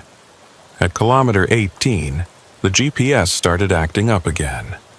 The blue dot jumped to kilometer 25, then back to 18, then to 30, then off the map entirely. "Damn it," I muttered. I turned the unit off, waited 10 seconds, turned it back on. It took a minute to acquire satellites. When it finally locked on, it showed my position at kilometer 18. Except I'd been driving for another 5 minutes since I last looked. I should be at kilometer 20 by now, maybe 21. I looked at the odometer. It showed I'd traveled 22 kilometers since leaving the staging area. That matched my estimated position. The GPS was definitely wrong. I turned it off. Decided to navigate by dead reckoning. I knew this route. I'd driven it 40 times. I didn't need GPS. I had the tracks ahead of me. I had my compass. I had my experience. The snow intensified. Visibility dropped to maybe 50 meters. The world became a white sphere around my truck. Everything beyond that sphere ceased to exist. I slowed to 15 kilometers per hour. This was pushing the edge of safe driving conditions. Much worse, and I'd have to stop. Wait it out. Risk be damned. At what should have been kilometer 25, I saw something strange. The tracks ahead of me split. One set continued north. Another set veered east. Sharply east, almost 90 degrees. I stopped the truck, put it in neutral, pulled the parking brake, climbed out. The cold hit me like a wall. The wind had picked up, maybe 40 kilometers per hour. With the wind chill, it was probably minus 50. I pulled my hood tight, secured my face mask, put on my goggles. I walked ahead of my truck, followed the tracks to where they split. The snow was filling them in fast. In another hour, they'd be gone completely. I examined the split. The tracks heading east were fresh. Very fresh. Maybe 15 minutes old. But that didn't make sense.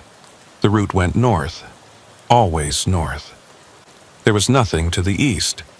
Just open ice, then pressure ridges, then thinner ice near the shore. Going east was dangerous, potentially fatal. I looked at my compass, confirmed which direction was which. North, east. The compass was correct. The tracks heading east were definitely going the wrong way. Someone had made a mistake, a big one. Probably a new driver who'd lost his bearings in the snow, or someone whose GPS had malfunctioned and they'd followed it blindly. I should report it, key the radio, warn other drivers. Except my radio was back in the truck, and I was already freezing. My fingers were going numb despite the gloves. I hurried back to the cab, climbed in.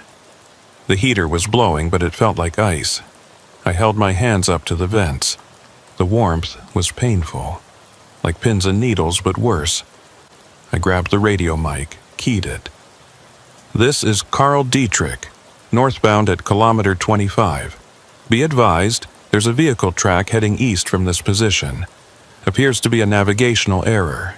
If anyone is off route, respond." Static. Then, "Copy that, Carl. This is Tommy. I'm at kilometer 18. Haven't seen any traffic heading east. What's your visibility?" "Maybe 50 meters. The snow is heavy."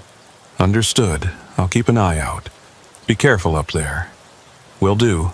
I set the mic down, looked ahead through the windshield. The tracks heading north were still visible, barely, but they were there.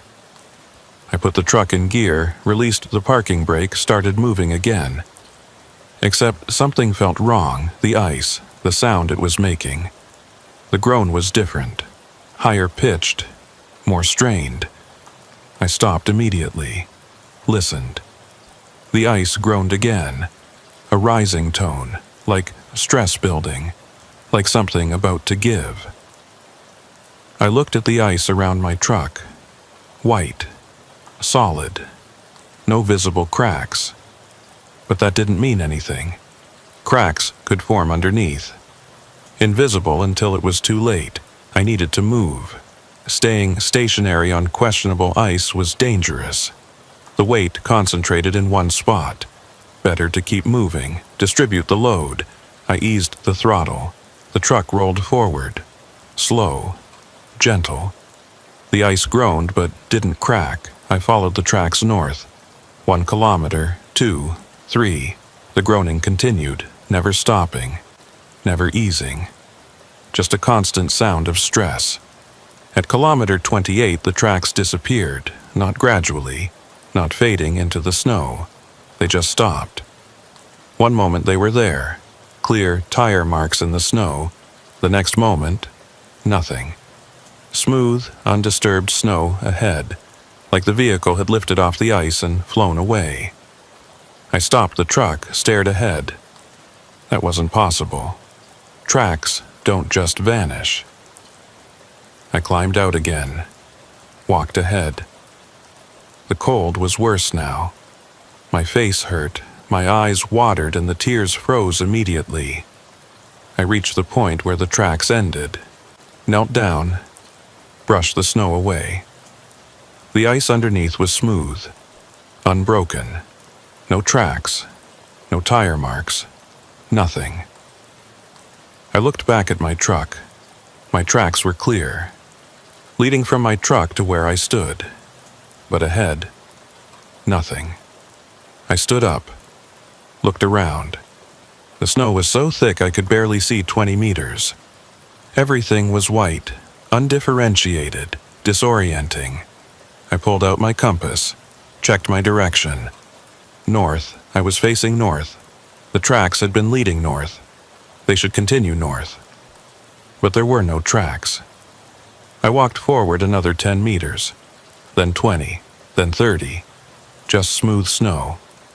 No indication that any vehicle had ever passed this way. I stopped. My heart was pounding. This didn't make sense. I'd been following those tracks for 28 kilometers. They were real. They existed. Trucks had made them. Multiple trucks, over multiple days, creating the safe path across the ice. But now they were gone. I turned around, started walking back to my truck. The visibility was so bad that I almost missed it. Walked right past it. Only saw it because the headlights were on. I climbed back into the cab. My hands were shaking. Not from cold, from something else. Fear, maybe, or confusion, or the dawning realization that something was very wrong. I grabbed the radio mic. "This is Carl Dietrich. Anyone on this frequency, please respond." Static. "Tommy? Maria? Anyone?" More static, then a voice, faint, distorted. "Carl, can't... signal breaking." "Tommy, is that you? I can barely hear you." "Where are you?" "GPS shows off route. I'm at kilometer 28, following the main track. But the tracks just disappeared. There's nothing ahead. Doesn't make sense. Tracks don't..." "Repeat your position. Kilometer 28. The tracks ended. I don't know where to go." Static, then silence. The radio went dead. No static, no carrier wave, just silence. I tried the power button. The radio wouldn't turn back on. I checked the connections. Everything was secure. I checked the fuse. Fine. The radio was just dead. "Great," I said aloud. "Perfect." I sat there for a moment, trying to think, trying to make a decision. I could turn back, follow my own track south, return to the staging area, report the situation, let someone else figure it out. Or I could continue north. Navigate by compass, trust my experience. The mine was roughly 40 kilometers ahead. Even without tracks, I could get there. Probably. The professional thing would be to turn back.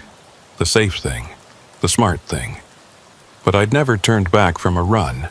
Not once in 23 years. And I wasn't about to start now. I put the truck in gear, oriented north by compass, and drove forward into the blank white nothing ahead. The ice groaned under my wheels. The ice groaned under my wheels. Not the normal groan. This was different. Sharper, more immediate. Like the ice was protesting. Like it didn't want me here. I kept my speed at 10 kilometers per hour, slower than I'd ever driven on ice. But without tracks to follow, I had no idea what was ahead. No warning about thin spots. No indication of safe passage. I was driving blind. The compass on my dash showed north. I kept the needle centered. That was my only reference point. North meant the mine. North meant delivery. North meant finishing this run.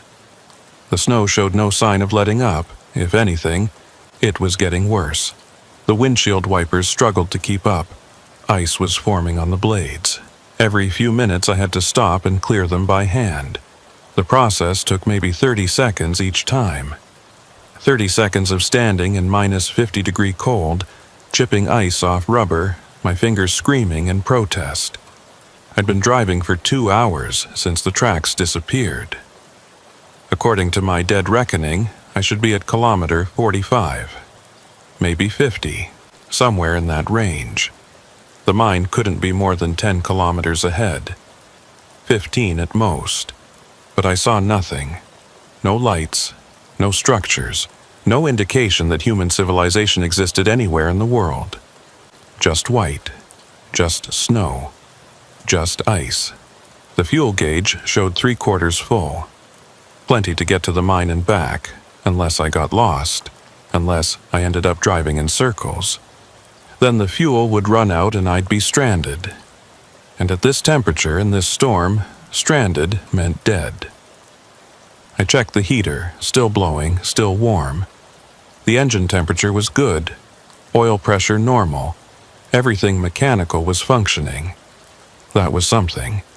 At what I estimated was kilometer 52, I saw tracks again. They appeared suddenly. One moment there was blank snow. The next moment, tire tracks, clear, recent, leading north. I stopped the truck, stared at them. Relief washed over me. I'd found the route again. Somehow, despite the snow and the lack of GPS and the disappearing tracks, I'd found it. I followed the tracks. They were fresh. The snow had barely started filling them in. Someone had passed through here recently, within the last hour. The tracks were strange, though. They wandered, curved left, then right, then left again. Not following a straight line, not following the optimal route. Just meandering across the ice like a drunk driver. But they were tracks. And tracks meant another truck. And another truck meant I wasn't alone out here. I followed them for 3 kilometers. The wandering continued. At one point, the tracks made a complete circle, just looped around and crossed themselves, then continued north. I stopped at the intersection, looked at the overlapping tracks. Someone had driven in a circle, for no apparent reason. That wasn't normal driving. That was someone who was lost, or confused, or panicking. I should have turned back then, should have recognized the warning signs. But I didn't. I kept following the tracks. At kilometer 55, give or take, the tracks split again. One set continued north, another set went east, just like before. And just like before, the eastern tracks made no sense. There was nothing to the east. Nothing but danger. I stopped at the split, climbed out. The wind had dropped slightly, but the cold was still brutal. I walked to where the tracks diverged. The snow was deep here, almost knee-deep. I had to wade through it. The tracks heading east were deeper than the ones heading north. Heavier vehicle, or maybe just more recent, before the snow filled them in as much. I followed the eastern tracks for maybe 20 meters. They led to a pressure ridge, a wall of ice pushed up by shifting plates, maybe 3 meters high, jagged, impossible to cross. The tracks stopped at the base of the ridge, just ended. No indication that the vehicle had turned around. No tracks leading back. Just nothing. I stared at the terminus. Where did they go? Did they go over the ridge somehow? That would require backing up and ramming it. Possible, but insane. The impact would damage the truck. Probably crack the ice. Definitely not worth it. I walked closer to the ridge, put my hand on the ice. It was solid, dense, cold enough to burn through my glove. Something caught my eye. A mark on the ice. I leaned closer. It was a scratch. A long, deep scratch running horizontally across the pressure ridge, like something metal had scraped along it. I followed the scratch. It extended for maybe 5 meters, then stopped. No explanation, no source, just a scratch. I looked down. There were footprints in the snow near the ridge. Boot prints, fresh. Someone had been here. Recently. The prints led away from the ridge, back toward where my truck was waiting. But they didn't go all the way back. They stopped after maybe 10 meters. Just like the tire tracks. Just ending in undisturbed snow. My breath was coming faster now, visible as white clouds in the cold air. This wasn't right. None of this was right. I turned and hurried back to my truck. The wind had picked up again. The snow was so thick I almost couldn't see the headlights. I had to follow my own footprints to find it. I climbed into the cab, slammed the door, sat there breathing hard. My heart was pounding. My hands were shaking. "Get it together, Carl," I said aloud. "It's just tracks, just snow, just ice." But it wasn't. It was something else, something wrong. I looked at the tracks leading north, the ones that didn't go to the pressure ridge. Those were the correct tracks, the safe tracks, the ones I needed to follow. I put the truck in gear and continued north. The tracks led me for another 5 kilometers. Straight. No more wandering, no more circles. Just north. Consistent. Correct. Then they ended again. This time I didn't stop, didn't get out, didn't investigate. I just kept driving. North. Always north. Trusting the compass. Trusting my experience. Trusting that eventually I'd see the lights of the mine. But I didn't. The kilometers clicked by. 60. 65, 70. According to my estimates, I should have reached the mine by now. Should have seen something, anything. But there was nothing. Just white. Just snow. Just the endless groan of ice under my wheels. At kilometer 75, or what I thought was kilometer 75, the landscape changed. The flat ice gave way to rough terrain. Pressure ridges appeared on both sides. The path between them narrowed. I had to slow to 5 kilometers per hour. Navigate carefully, avoid scraping the trailer on the ice walls. This area looked familiar. I'd driven through pressure ridge fields before. They formed near the edges of the lake, where the ice met land, where geological stress was highest. That meant I was close to shore, close to the transition to land. Maybe 5 kilometers from the mine. Relief flooded through me. I'd made it. Despite everything, the disappeared tracks, the wandering routes, the malfunctioning GPS, I'd made it. I navigated through the pressure ridges. The path twisted and turned, sometimes so narrow I had to fold in my mirrors to fit. But I kept moving, kept making progress. And then I saw it. A truck ahead of me, stationary, parked in the middle of the path between pressure ridges. I slowed to a stop, maybe 30 meters away.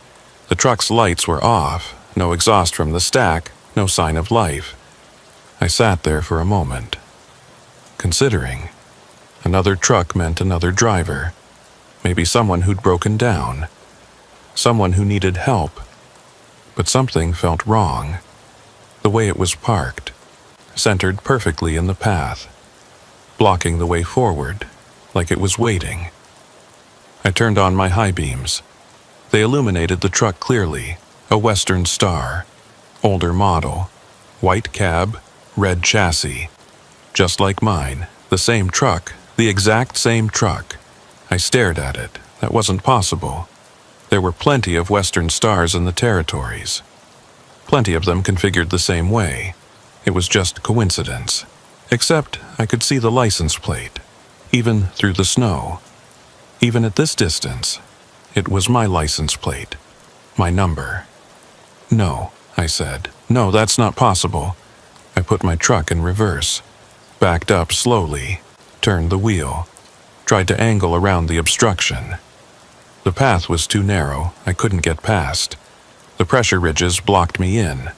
I stopped, put the truck in park, climbed out. The cold was absolute now.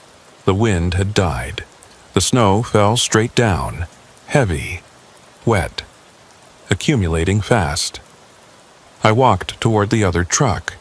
My boots crunched in the snow. The sound was loud in the silence. I reached the driver's door, looked up at the window. It was dark. Crossed it over. I couldn't see inside. I tried the handle. It was unlocked. The door opened with a creak. The cab was empty. No driver. No personal belongings. No indication that anyone had ever been there. I climbed up onto the step, looked at the interior. Everything was there. Steering wheel, dashboard, seats, radio, GPS unit. All of it identical to mine. I looked at the GPS. It was on. The screen glowed blue. My position was marked on the map. Except I wasn't in this truck. I was in my truck, 30 meters away. The GPS showed 2 blue dots, one where this truck was, one where mine was, both labeled with my vehicle ID number. I reached out and touched the screen. It was warm. The unit was functioning, powered, connected to satellites. According to the display, I was at kilometer 83. But that couldn't be right. I'd only driven maybe 70 kilometers, and the mine was at kilometer 60 from the staging area. I should be past it. I should have seen it, unless I'd been driving in the wrong direction. Unless north on my compass wasn't really north. Unless the magnetic field was disrupted somehow and I'd been going east or west or south instead. I climbed down from the truck, walked back to mine, got my compass, walked back to the other truck. The compass showed north. Same direction I'd been driving. The magnetic field was fine. I looked at both trucks, mine behind me, the duplicate in front of me, both identical, both real, both impossible. I heard an engine, distant, getting closer, coming from the south. Another truck heading this way. I turned, saw headlights, faint, diffused by the snow, but definitely there, definitely approaching. Relief, finally. Another driver, someone who could explain, someone who could help. The headlights got brighter. The engine noise got louder. The truck was maybe 100 meters away now. 50, 20, it stopped, right next to my truck. The driver killed the lights, shut off the engine. I couldn't see who it was. The cab was dark. The snow obscured details. The driver's door opened. Someone climbed out, walked toward me. I waited, watching.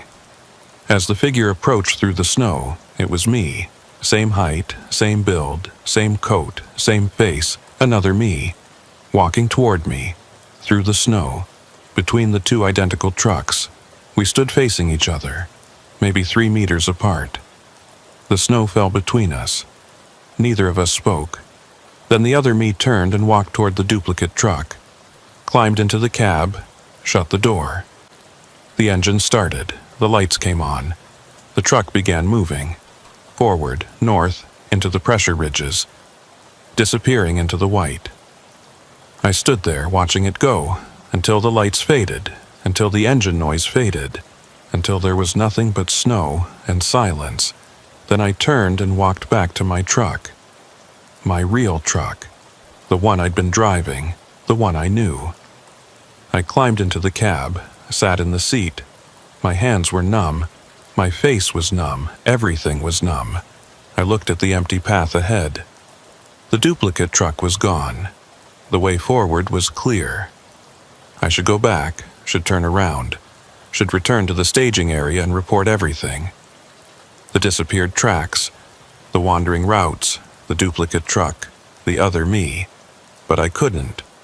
The path behind me had filled with snow. My tracks were gone.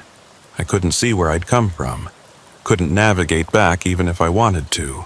The only direction was forward, north, always north. I put the truck in gear and drove into the pressure ridges. The ice groaned under my wheels. Louder now, more insistent. Like it was trying to tell me something. Like it was warning me. But I didn't stop. Couldn't stop. There was nowhere else to go. The pressure ridges closed in around me. The path narrowed. The ice walls rose higher, 3 meters, 5, 7, blocking out what little light remained. I turned on every light the truck had. High beams, fog lights, running lights, all of it, creating a bubble of illumination in the darkness. The path twisted, turned. I followed it, had no choice. The walls were too high to see over, too solid to break through. I was committed now, locked into this route, for better or worse. At kilometer 90, if the duplicate truck's GPS was accurate, the path opened up. The pressure ridges fell away. I emerged into open space. But it wasn't ice. It wasn't lake. It wasn't land. It was nothing, just white, featureless. No texture, no depth, no reference points, like driving through fog except the fog was solid, like the snow had become reality and reality had become snow. I stopped the truck, looked around, saw nothing, just white, in every direction, no horizon, no sky, no ground, just white. I climbed out.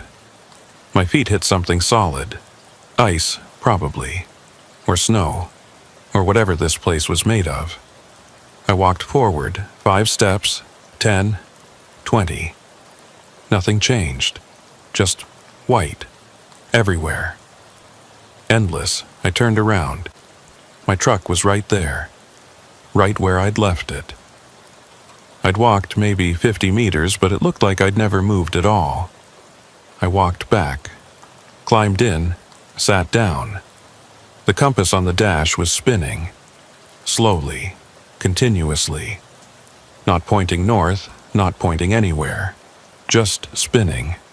The GPS was dead, screen black, no power. The radio was dead, no static, no signal, nothing. I was alone, completely alone, in a white void that had no direction, no time, no rules. I should have been terrified, should have been panicking, but I wasn't. I just felt empty, hollow, like I'd crossed some threshold and left all my emotions behind. I put the truck in gear, picked a direction at random, and drove. The white never changed, never varied. I could have been driving for minutes or hours or days. No way to tell. Then I saw tracks again. Tire tracks. In the white. Leading forward. I followed them. They were clear, recent, deep. They led me for what felt like a long time. Then they ended. Just like before, just stopping in the middle of nothing. But this time there was something at the end. A truck, parked, lights off, engine off. I stopped, got out, walked up to it. A Western Star, white cab, red chassis. My truck, again. I looked back. My truck was behind me, the one I'd been driving. I looked forward. Another truck, also mine. I was standing between 2 identical trucks. Both mine. Both real. Both impossible. I heard an engine. Behind me, getting closer. I turned.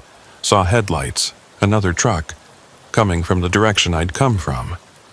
It stopped, right next to the first truck, my truck, the one I'd been driving. The driver got out, walked toward me. It was me. Again. We stood facing each other. The second me looked confused, lost, exactly how I felt. Then I heard another engine, from a different direction. Another set of headlights. Another truck. It stopped. The driver got out, walked toward us. Another me. Then another engine. Another truck, another me. They kept coming, from every direction, dozens of trucks, dozens of me's. All lost, all confused, all trapped in the white void. We stood in a circle, all of us, looking at each other, none of us speaking, none of us understanding. Then one of the mez spoke. "Where are we?" None of us answered, because none of us knew. "I was following the ice road," another me said. "The tracks disappeared. I kept going north, then I ended up here." "Same," said another. "Same," said another. "Same," I said. We all had the same story. All following the same road. All losing the tracks. All ending up here. "How do we get out?" one of them asked. Silence. "We go back," another said. "Follow our tracks back." "There are no tracks back," I said. "They disappear, just like the ones we followed to get here." More silence. Then one of the trucks started moving, heading off into the white. The driver, one of the MEs, was trying to escape, trying to find a way out. Another truck followed, then another. Soon they were all moving, all heading in different directions, all searching. I climbed into my truck, started the engine, joined them. We scattered across the white void. Our lights created small bubbles of visibility in the endless nothing. I could see other trucks, distant, moving, searching. One by one, they disappeared, swallowed by the white, until I was alone again. I kept driving, no direction, no destination, just movement. Just the desperate need to be somewhere other than here. Then I saw it, ahead. Something dark, something that wasn't white. I drove toward it. It got larger, more defined. A structure, a building, the mine, the destination. Finally, I stopped in front of it, climbed out, walked to the entrance. The door was open. I went inside. It was empty. No people, no equipment, no sign of life. Just a hollow shell, a facade. I walked through the building, room after room, all empty, all abandoned, all meaningless. In the last room, I found something, a map, pinned to the wall. The ice road, marked clearly, with locations, distances, routes, mile marker 28, where the tracks disappeared. It was marked with a red X. Next to the X, someone had written, "End of road." Below that, "Beyond this point, direction has no meaning." Below that, "You are in the fold now." Below that, "There is no leaving." I stared at the map, at the words, at the implications. Then I heard footsteps, behind me, in the hallway. I turned, nothing, empty hallway, empty building. The footsteps continued, getting closer. Multiple sets, all around me. I walked back to the entrance, back to my truck. The white void was gone. I was on ice again, clear, solid ice. The pressure ridges surrounded me. The path was visible. But my truck was different. The paint was faded, the tires were worn, rust had appeared on the frame. Like years had passed in minutes. I climbed in. The interior was aged, seats cracked, dashboard brittle, everything degraded. I looked in the mirror. My face was the same, not aged, not changed, just the same. But everything around me had deteriorated. Like time was selective, like it affected objects but not people. I started the engine. It coughed, sputtered, barely caught. But it ran. I put the truck in gear and drove, north, still north, because what else was there? The path led me back through the pressure ridges, back onto open ice, back toward familiar terrain. But it wasn't familiar. The landscape was different. The ice was rougher. The pressure ridges were taller. Like geography had shifted. Like the world had changed. I drove for what felt like hours, maybe days. Time had no meaning anymore. Just the endless white, just the constant movement. Then I saw them. In the distance, lights, the staging area, Yellowknife, civilization. I drove toward them, faster now, desperate. The lights got closer. I could see buildings, trucks, people. I reached the edge of the ice, the transition to land. I drove up onto the shore, but something was wrong. The buildings were different, newer, the trucks were different, models I didn't recognize. I stopped, got out, walked toward the nearest building. A man was standing there, younger than me, maybe 30. He looked at me with confusion. "Can I help you?" he asked. "Where am I?" "Yellowknife, staging area." "You just come off the ice?" "Yes. What year is it?" He looked at me strangely. 2047, why? That couldn't be right. I'd left in 2024. I'd been driving for maybe a day, 2 at most. "What's the date?" I asked. "January 18th. You okay, man? You look lost." "I'm fine, just disoriented." I walked back to my truck, climbed in, looked at my hands. Still the same. No older, no changed. I looked in the mirror. Same face, same age. I'd been gone 23 years, but I hadn't aged a day. I put the truck in gear, drove into the staging area, parked next to the other trucks. Tommy's truck wasn't there. Maria's wasn't there. All the drivers I knew were gone, replaced by strangers in strange trucks on a strange version of the ice road. I climbed out, walked to the office. A woman sat behind the desk, young, efficient. "Can I help you?" she asked. "I need to report something. About the ice road. About kilometer 28. She looked at her computer. "The ice road was decommissioned in 2031. Hasn't been operational for 16 years. "What?" "The mine closed. No more freight, no more trucks. The ice road is gone." "But I just came from it. I just drove it." She looked at me with concern. "Sir, are you sure you're okay? There's no ice road anymore. Hasn't been for years." I walked out, back to my truck, sat in the driver's seat. The ice road was gone, had been gone for years, but I'd just driven it, just crossed it, just lost 23 years on it. I looked at the GPS. It was working now. Showed my position clearly. Yellowknife, staging area. I looked at the route. The ice road wasn't on the map, wasn't marked, wasn't there. Like it had never existed. But the truck was real, the wear was real, the rust was real. 23 years of aging in what felt like 2 days.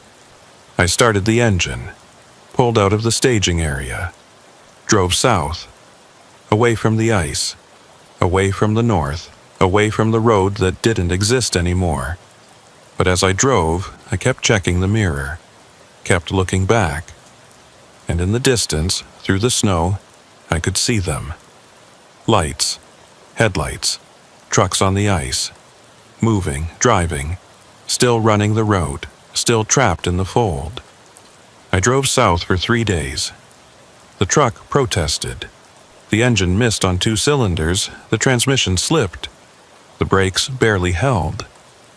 23 years of wear compressed into a single run had destroyed it mechanically. But it still moved, still carried me, still did what it was designed to do. I didn't stop, didn't sleep, didn't eat, just drove, putting distance between me and whatever the ice road had become.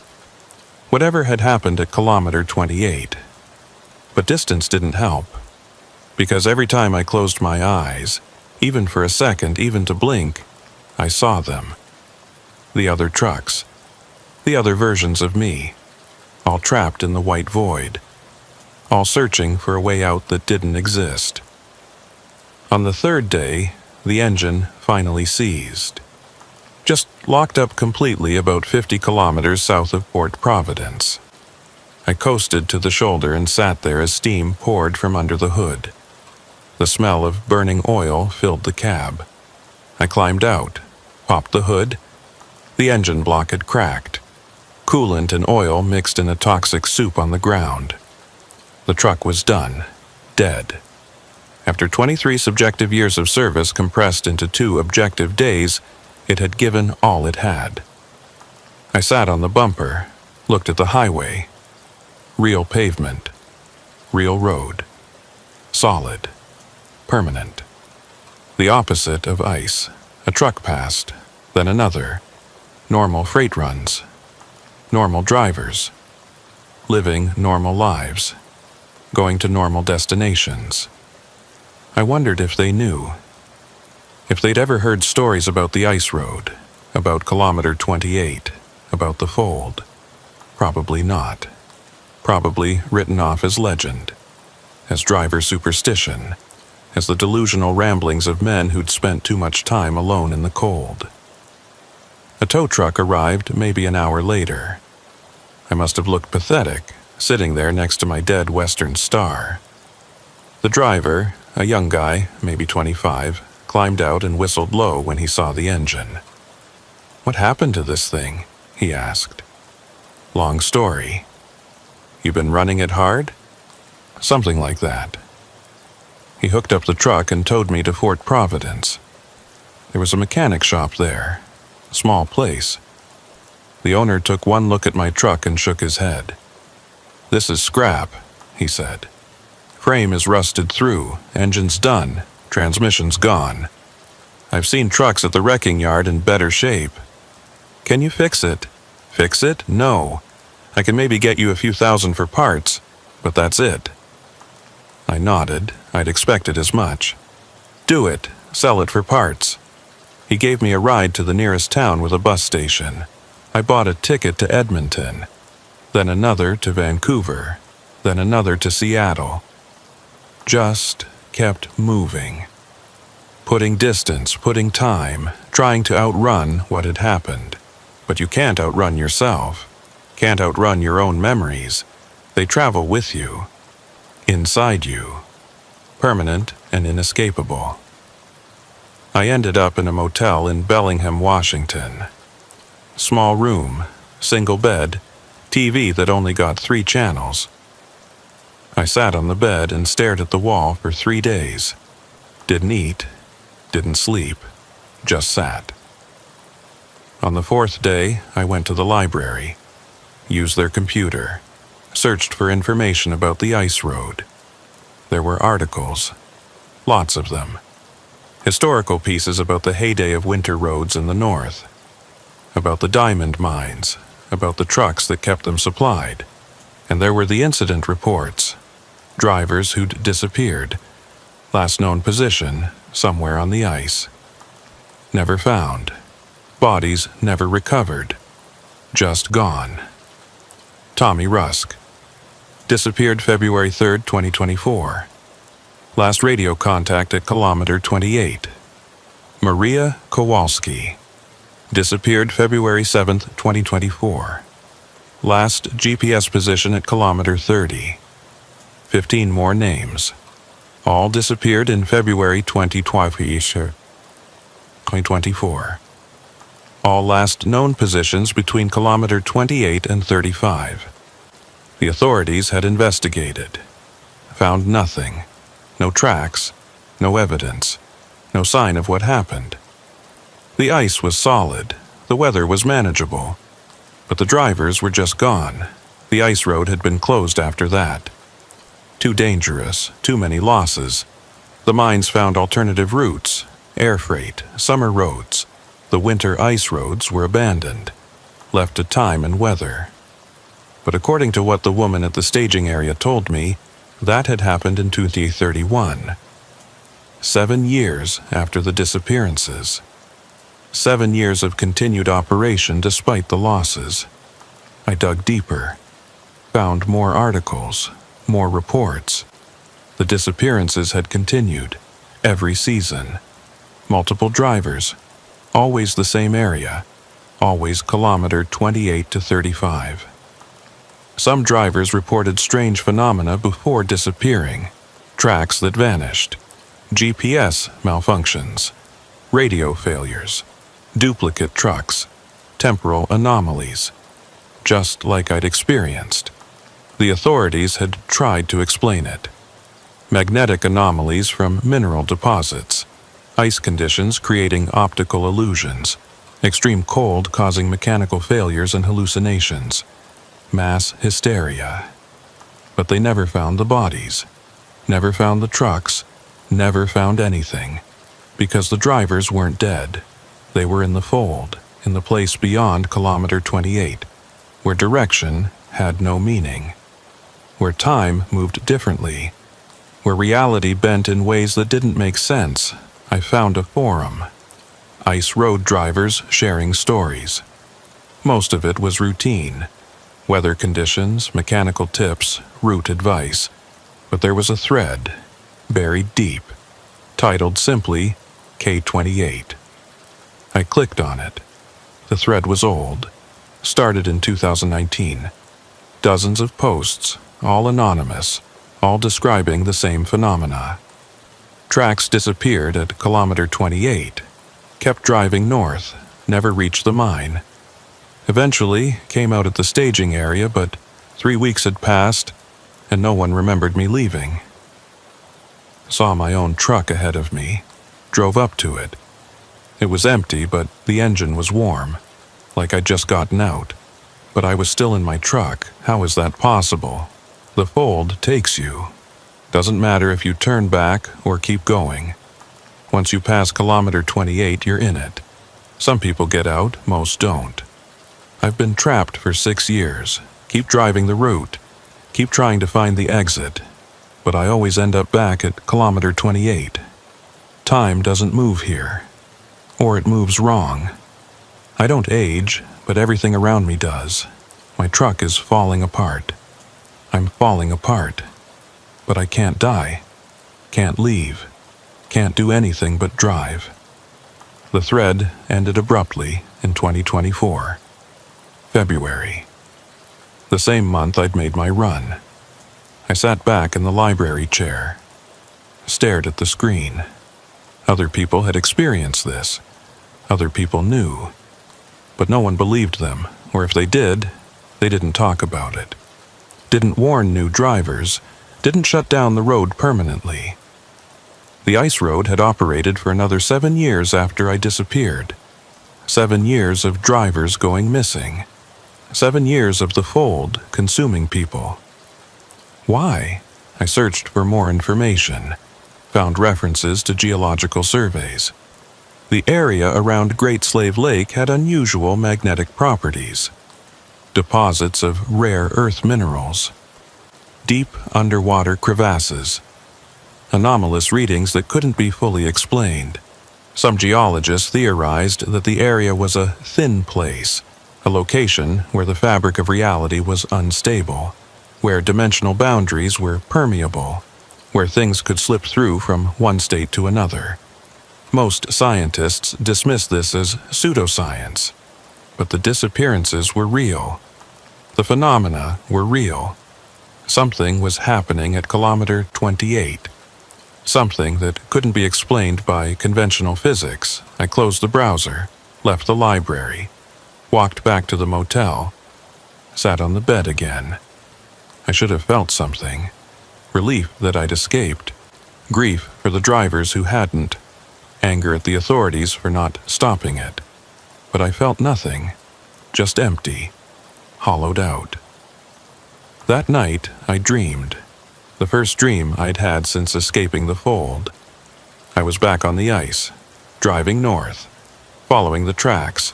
They led me to kilometer 28, where they disappeared. I kept driving, into the white void, into the endless nothing. But this time I wasn't alone. All the other trucks were there, all the other versions of me. We drove in formation, a convoy of identical western stars, all heading nowhere. Then we reached the building, the empty mine. We all stopped, all climbed out, all walked inside. The map was still on the wall. but it had changed. Kilometer 28 wasn't marked anymore. Now there were dozens of marks, hundreds. Every point where the fold had reached out, where reality had cracked, where drivers had slipped through, the marks formed a pattern, a spiral, starting at kilometer 28, expanding outward, covering the entire lake, extending beyond, reaching toward land, toward cities, toward the staging area. The fold was growing, consuming more space, more time, more reality. Eventually, it would consume everything, everyone. The entire world would become the white void, the endless nothing, the place where direction had no meaning and time moved wrong. I woke up, gasping, sweating despite the cold room. The clock showed 3:47 a.m. I got up, dressed, walked outside. The street was empty, dark, silent. I walked to the nearest bus stop, sat on the bench, waited for morning.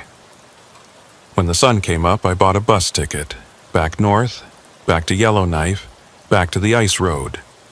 Because I had to know, had to see, had to confirm whether the dream was just a dream or something more. The bus ride took 4 days. Yellowknife looked different than I remembered, more developed, more permanent. The staging area was gone, replaced by a construction site. They were building something, an office complex looked like. I walked to where the ice road used to start. There was a fence now, a sign, unsafe ice, no trespassing. Violators will be prosecuted. But I could see beyond the fence, see the lake, see the ice. It was early February. The ice should be solid, thick, safe.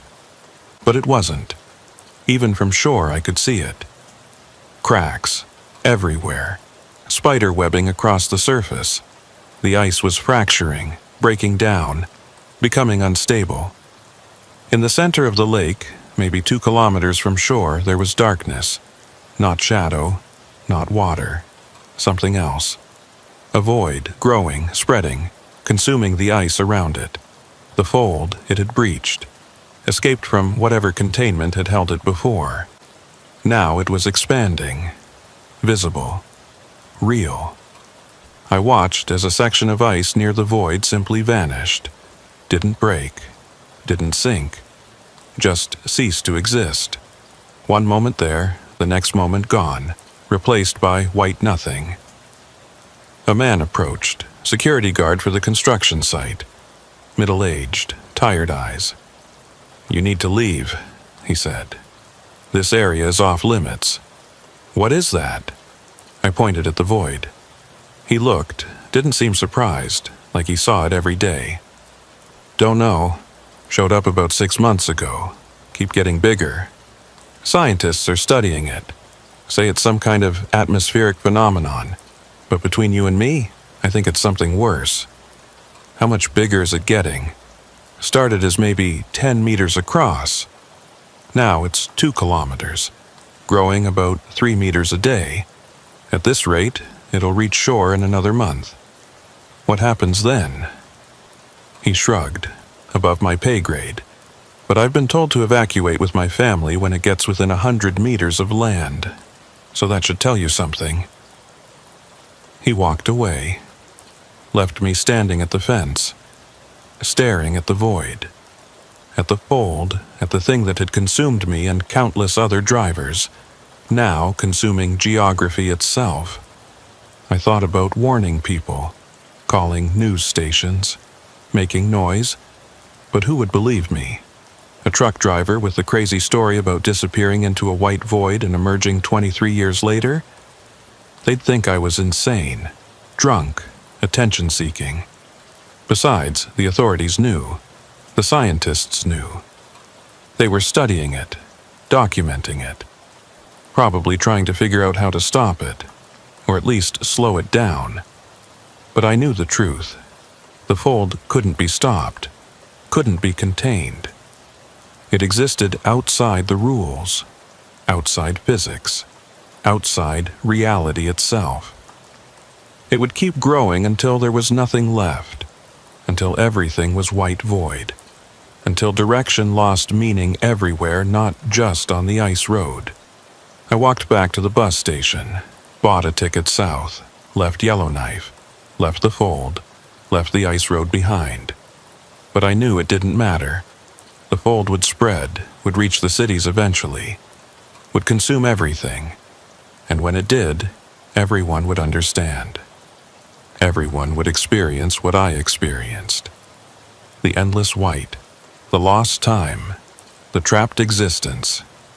We'd all be drivers on the ice road then, all lost past kilometer 28, all searching for an exit that didn't exist. On the bus ride south, I looked at my hands. Still the same. 51 years old, looked 51. But inside I was 74, or would be if you counted the 23 years in the fold. Time had split for me, objective time and subjective time, outside time and inside time, and they'd never line up again. I thought about the other drivers, the ones still trapped, still driving their routes, still searching for the mind that didn't exist, still aging their trucks while remaining ageless themselves. Were they aware? Did they know they were trapped? Or had they forgotten? Had the fold erased their memories?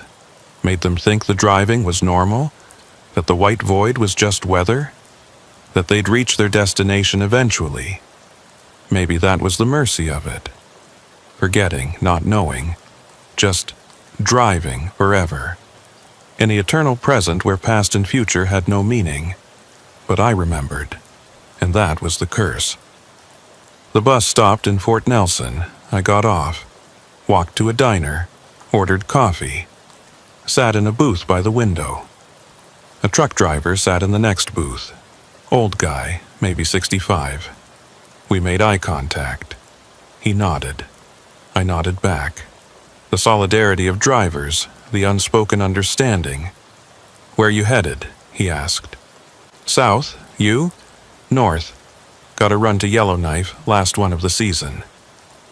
My chest tightened. "The ice road is closed." "Not the ice road. Regular highway. But I'll be passing through the staging area, or what used to be the staging area." He paused. "You ever run ice roads?" "Long time ago. Heard they used to disappear. The drivers just vanish out on the ice." "Yeah, I heard that too. You believe it?" I looked at him, at his weathered face, at the confidence in his eyes, the certainty that he understood how the world worked, that roads went places, that destinations existed, that reality followed rules. "Yeah," I said, "I believe it." He nodded slowly. "Strange world. Strange things happen. Especially in the north. Especially in winter. You should be careful. Yellowknife isn't safe anymore." "What do you mean?" "The fold is spreading, growing. It'll reach land soon, maybe sooner than anyone expects." He looked at me with concern. "You okay, buddy? You look like you've been through something." "I have, and I'm telling you, don't go to Yellowknife.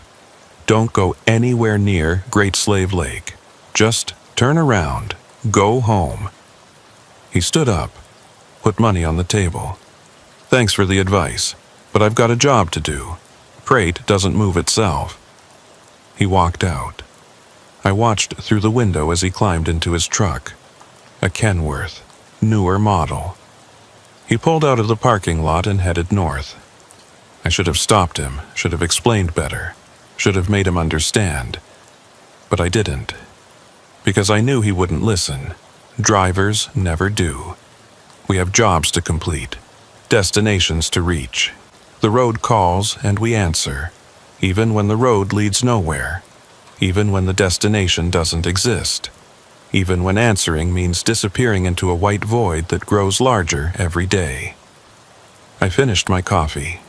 paid, walked out of the diner, started walking south. No destination, no plan, just movement, just the need to be somewhere other than here. Behind me, to the north, I could feel it. The fold, growing, spreading, reaching, patient, inevitable.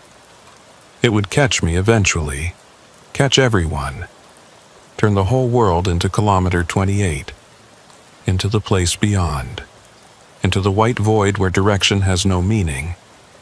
But until then, I'd keep walking, keep moving, keep trying to stay ahead of it. Because that's what drivers do. We keep moving, even when there's nowhere to go, even when the road has ended, even when we know it's futile, we just keep moving. 3 months later, the fold reached Yellowknife. I saw it on the news in a motel in Montana. The footage showed the void consuming buildings, streets, cars, people, not destroying them, not killing them, just erasing them, making them disappear into white nothing. Evacuations had been ordered. Most people got out, but not everyone. Some refused to leave, some couldn't leave. Some didn't believe it was real until it was too late. The news reporters called it a spatial anomaly. Scientists called it a dimensional intrusion. The government called it an ongoing crisis situation. But they were all dancing around the truth. None of them wanted to say what it really was. A hole in reality, growing, consuming, spreading the fold. I watched as the news helicopter footage showed the edge of the void. It looked like fog, but denser, more solid. Trucks and buildings half swallowed by it. People running. The whiteness advancing slowly but steadily. Maybe 5 meters per hour now. At that rate, it would consume the entire territory within a year. Maybe less. I turned off the TV, lay on the motel bed, stared at the ceiling, thought about going back, walking into the fold, rejoining the other drivers, the other versions of me, all trapped, all driving, all lost. But I didn't. I stayed in Montana. Got a job at a truck stop, pumping diesel, selling coffee, making small talk with drivers passing through. Normal life. Normal work. Normal reality. While 600 miles north, reality was ending. The fold grew faster after Yellowknife. Some barrier had broken, some containment had failed. Within 6 months it had consumed Fort Resolution, Fort Providence, Hay River, all the small communities around Great Slave Lake, all gone, all replaced by white void. The Canadian government tried to stop it. They built barriers, evacuated regions, established exclusion zones, but nothing worked. The fold didn't respond to physical barriers, didn't respect boundaries, just kept growing. They sent in research teams, scientists, military. None returned, just walked into the white and disappeared. Their equipment stopped transmitting.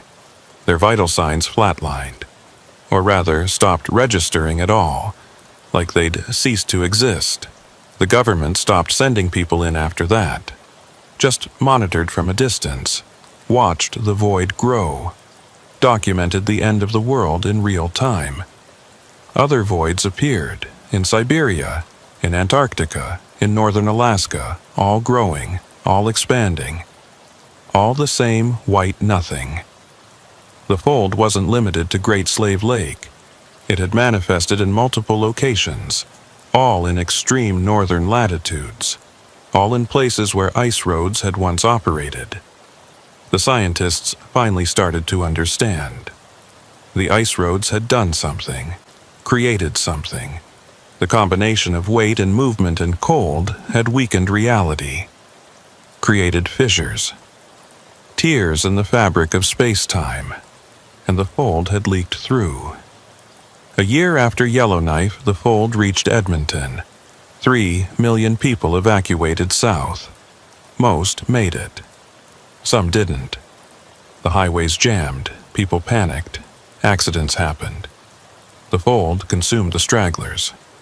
I watched it on TV, the same footage repeated endlessly, the white void creeping through suburban neighborhoods, shopping malls, office towers, all vanishing, all erased. Survivors described what it was like inside the fold, those who'd entered and somehow found their way back out. They all told the same story. White, endless white. No direction, no time, no way to navigate. They'd wandered, hours, days, some said years, then suddenly found themselves back in reality, but changed, aged, or not aged. Time had moved differently for each person.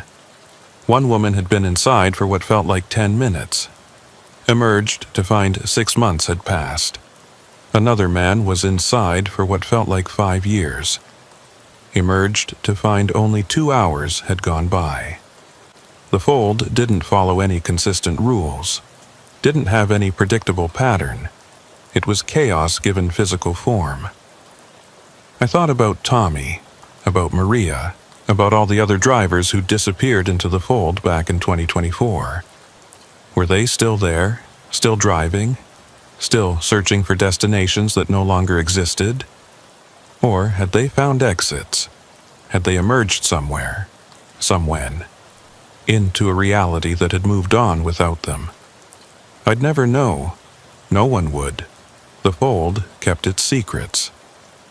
2 years after Yellowknife, the fold reached Calgary, then Medicine Hat, then Lethbridge. It was moving faster now.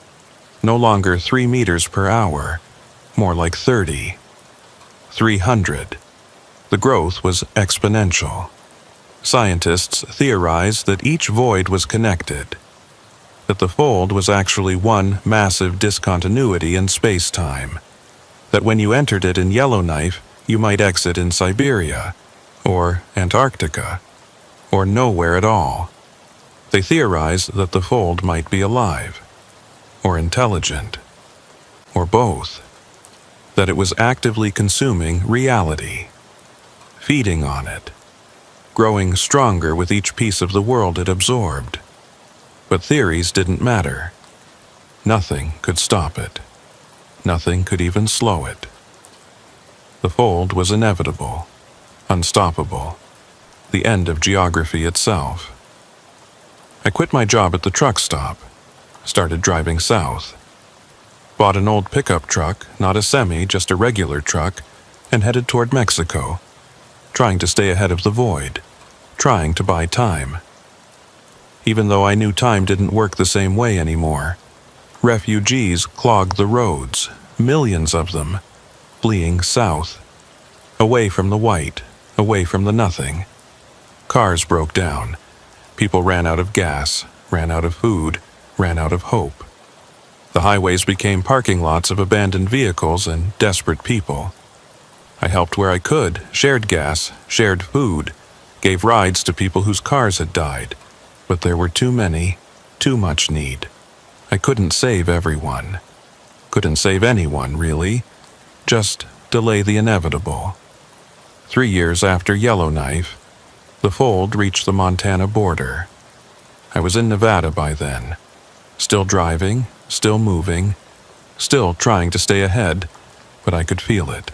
Behind me, getting closer, like a presence, like awareness, like it knew I'd escaped once and wasn't going to let me escape again. I started dreaming about the ice road again. Every night, the same dream, driving north, following the tracks. They disappear at kilometer 28. I keep driving, into the white, into the nothing, into the fold.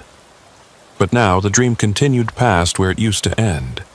Now I drove for hours, days, years, through the white void, never stopping, never arriving, just driving, forever. And all around me other trucks, thousands of them, millions, all driving, all lost, all trapped.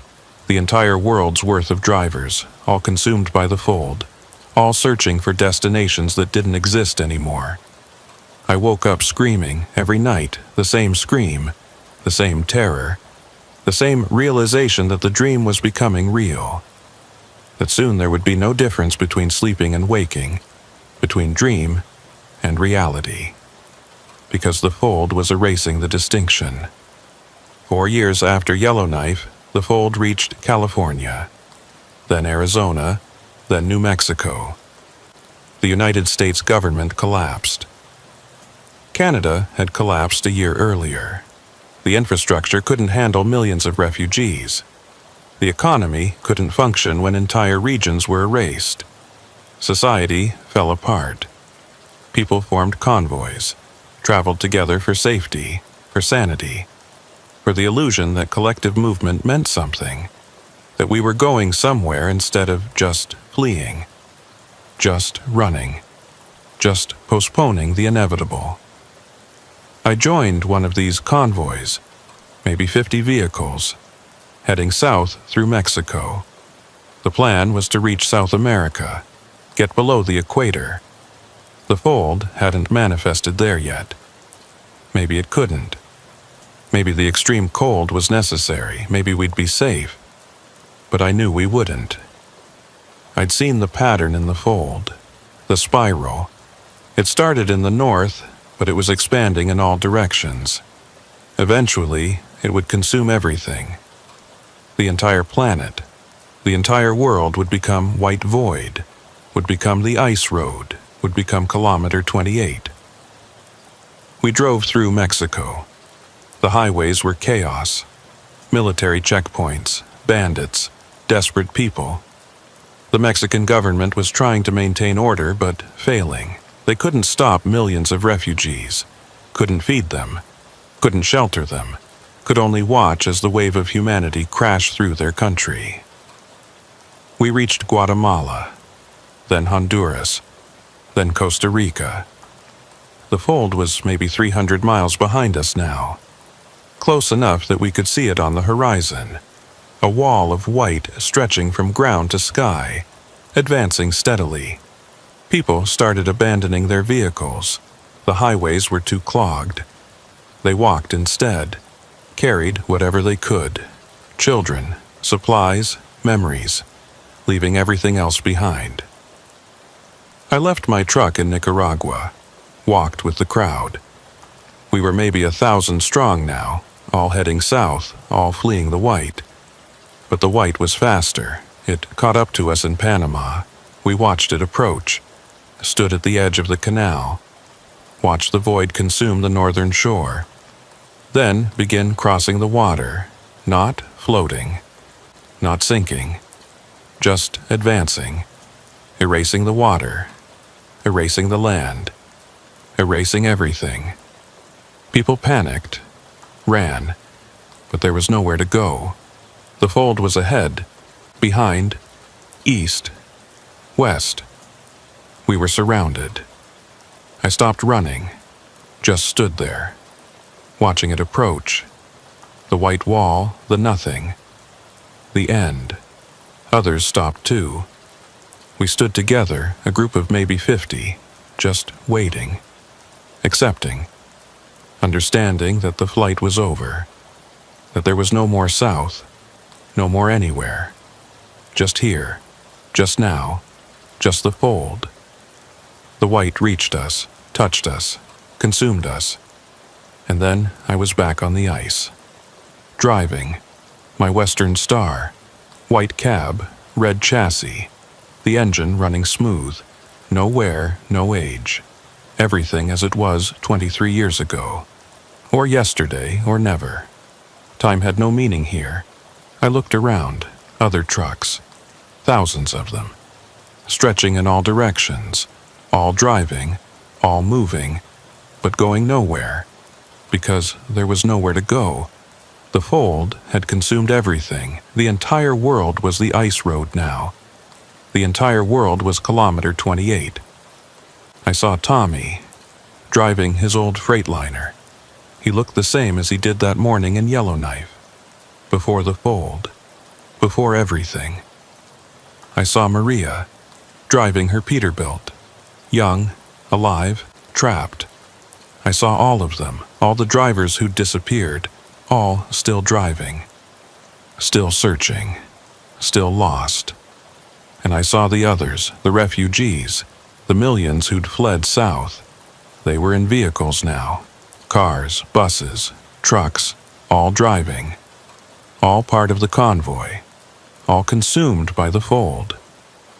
We drove together, a massive convoy, spanning continents, spanning reality itself, all of us moving, all of us going nowhere. The landscape was white, featureless, but sometimes I'd see things, shadows of buildings, ghosts of cities, memories of places that used to exist. They'd appear for a moment, then vanish, swallowed by the white. I drove for what felt like days, weeks, years. No way to measure, no way to know.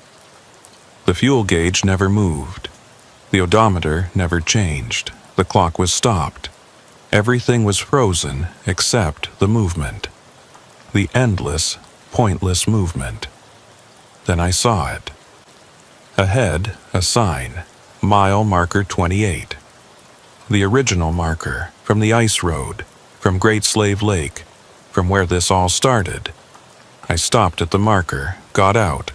Other trucks stopped too, other drivers got out.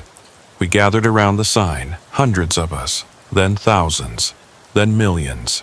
Everyone the fold had consumed. All here, all together, all staring at the marker that had started everything. The marker had words on it now, scratched into the metal, same as before, but different words. End of road. Below that, beginning of nothing. Below that, welcome home. I touched the marker. The metal was cold, so cold it burned, but I kept my hand there because it was real, or as real as anything could be in this place. Tommy spoke. First words I'd heard in however long. What do we do now? No one answered, because there was no answer. There was nothing to do, nowhere to go. The fold was everything now. We were part of it, permanently, eternally. We drive, I said, finally. That's what we do. We drive. To where? Doesn't matter. We just drive. And so we did. Climbed back into our trucks, started the engines, pulled back onto the non-road and drove into the white, into the nothing, into forever. Because that's what drivers do. We drive. Even when there's no destination. Even when the road has ended. Even when reality itself has ceased to exist. We just drive. And as I drove, I realized something. The fold hadn't ended the world. It had transformed it. Made it into what it always was underneath. What the ice roads had revealed. What kilometer 28 had tried to warn us about. The world was always the fold. Reality was always the white void. Direction never had meaning. Destinations never existed. We just didn't see it. Didn't understand. The ice roads made it visible, made it obvious, made it impossible to ignore. We were always driving toward nothing. Always had been. Always would be. The fold just made it honest. I looked in my rearview mirror, saw the convoy behind me. Millions of trucks, millions of drivers, all following, all driving, all lost, all found. And I realized I wasn't alone anymore. None of us were. The fold had taken everything, but it had given us this, each other, the eternal convoy, the endless drive, the truth of movement without destination. Maybe that was enough. Maybe that was all there ever was. I drove on, into the white, into the forever, into the fold that was now everything. And somewhere ahead, or behind, or nowhere, or everywhere, kilometer 28 waited. The marker that shouldn't exist. The warning that went unheeded. The beginning of the end of the beginning. I would reach it eventually. We all would. We'd drive past it, over and over, forever. Because in the fold, all points were the same point. All times were the same time. All drives were the same drive. The ice road that ended under the snow had become the only road. The last road. The eternal road. And we would drive it. Forever. Because that's what we were now. Not people. Not drivers. Just movement. Just the act of driving itself. Stripped of context. Stripped of meaning. Stripped of everything except the pure, simple, honest act of moving forward into nothing. The truck groaned under me. The ice groaned under the truck. The fold groaned under the ice. Everything groaning. Everything straining. Everything holding together just barely. Just enough. I pressed the accelerator, picked up speed, not to reach anything, not to escape anything, just to move, just to drive, just to be what I'd always been. A driver, on a road that ended under the snow, now driving forever in the white void where the road used to be. My hands on the wheel, my eyes on the nothing ahead, my foot on the pedal. Driving. Always driving, until there was nothing left but the drive itself. And even then, especially then, still driving, because the ice road never really ended. It just transformed, became what it always was, what it always would be. The white void, the nothing, the fold, the place where all roads lead, where all drivers end up, where all destinations converge into a single, endless, meaningless point. Kilometer 28, where the tracks disappear, where reality ends, where we begin. I saw the marker ahead again, approached it, passed it, left it behind, then saw it ahead again. The loop was complete. The spiral was eternal. The fold was infinite, and I was part of it now, forever, as were we all. Every driver who'd ever driven, every person who'd ever moved, all of us in the convoy, all of us in the white, all of us in the fold. Sometimes I wondered if we were actually moving at all, if the trucks were really running, or if we were frozen in place and the white was moving around us, creating the illusion of progress, the illusion of journey, the illusion of anything happening at all. I looked at the speedometer. It showed 70 kilometers per hour. But the white outside never changed, never varied. No landmarks to measure against. No reference points to confirm movement. Just the sensation of the engine running, the vibration of the truck, the sound of tires on ice that might not exist. Tommy's truck appeared beside me, driving parallel. He looked over, made eye contact. His expression was blank, empty, like he'd forgotten who he was, what he was doing here, why he was driving. I understood. I could feel it happening to me too. The slow erosion of identity, of purpose, of selfhood. The white was stripping it away, layer by layer, until there would be nothing left but the act of driving. No driver, just driving. Maria's truck appeared on my other side. She didn't look at me, just stared straight ahead, into the white, her hands on the wheel, her foot on the pedal. Mechanical, automatic, already gone in all the ways that mattered. The convoy had formed a pattern now. We drove in formation, rows and columns, perfectly spaced, like we were following some invisible grid, some structure that existed in the fold, even though nothing else did. I counted the trucks visible from my position. 50, 100. More appearing constantly, fading into the white behind, emerging from the white ahead, the same trucks cycling through, or different trucks, no way to tell. No way to know. I tried the radio again. Had tried it 1,000 times, 1,000,000. It had never worked. But I tried anyway. Because what else was there? This time, it crackled. I grabbed the mic, keyed it. "This is Carl Dietrich. Anyone on this frequency, respond." Static, then a voice, my voice, but not mine. Coming from outside the truck, from everywhere, from nowhere. "You're still trying to communicate, Carl. Still trying to reach someone. Still trying to believe you're not alone." I looked around. Saw no one. Just the other trucks. Silent, moving. "Who is this?" "You know who this is. You've always known. The Fold.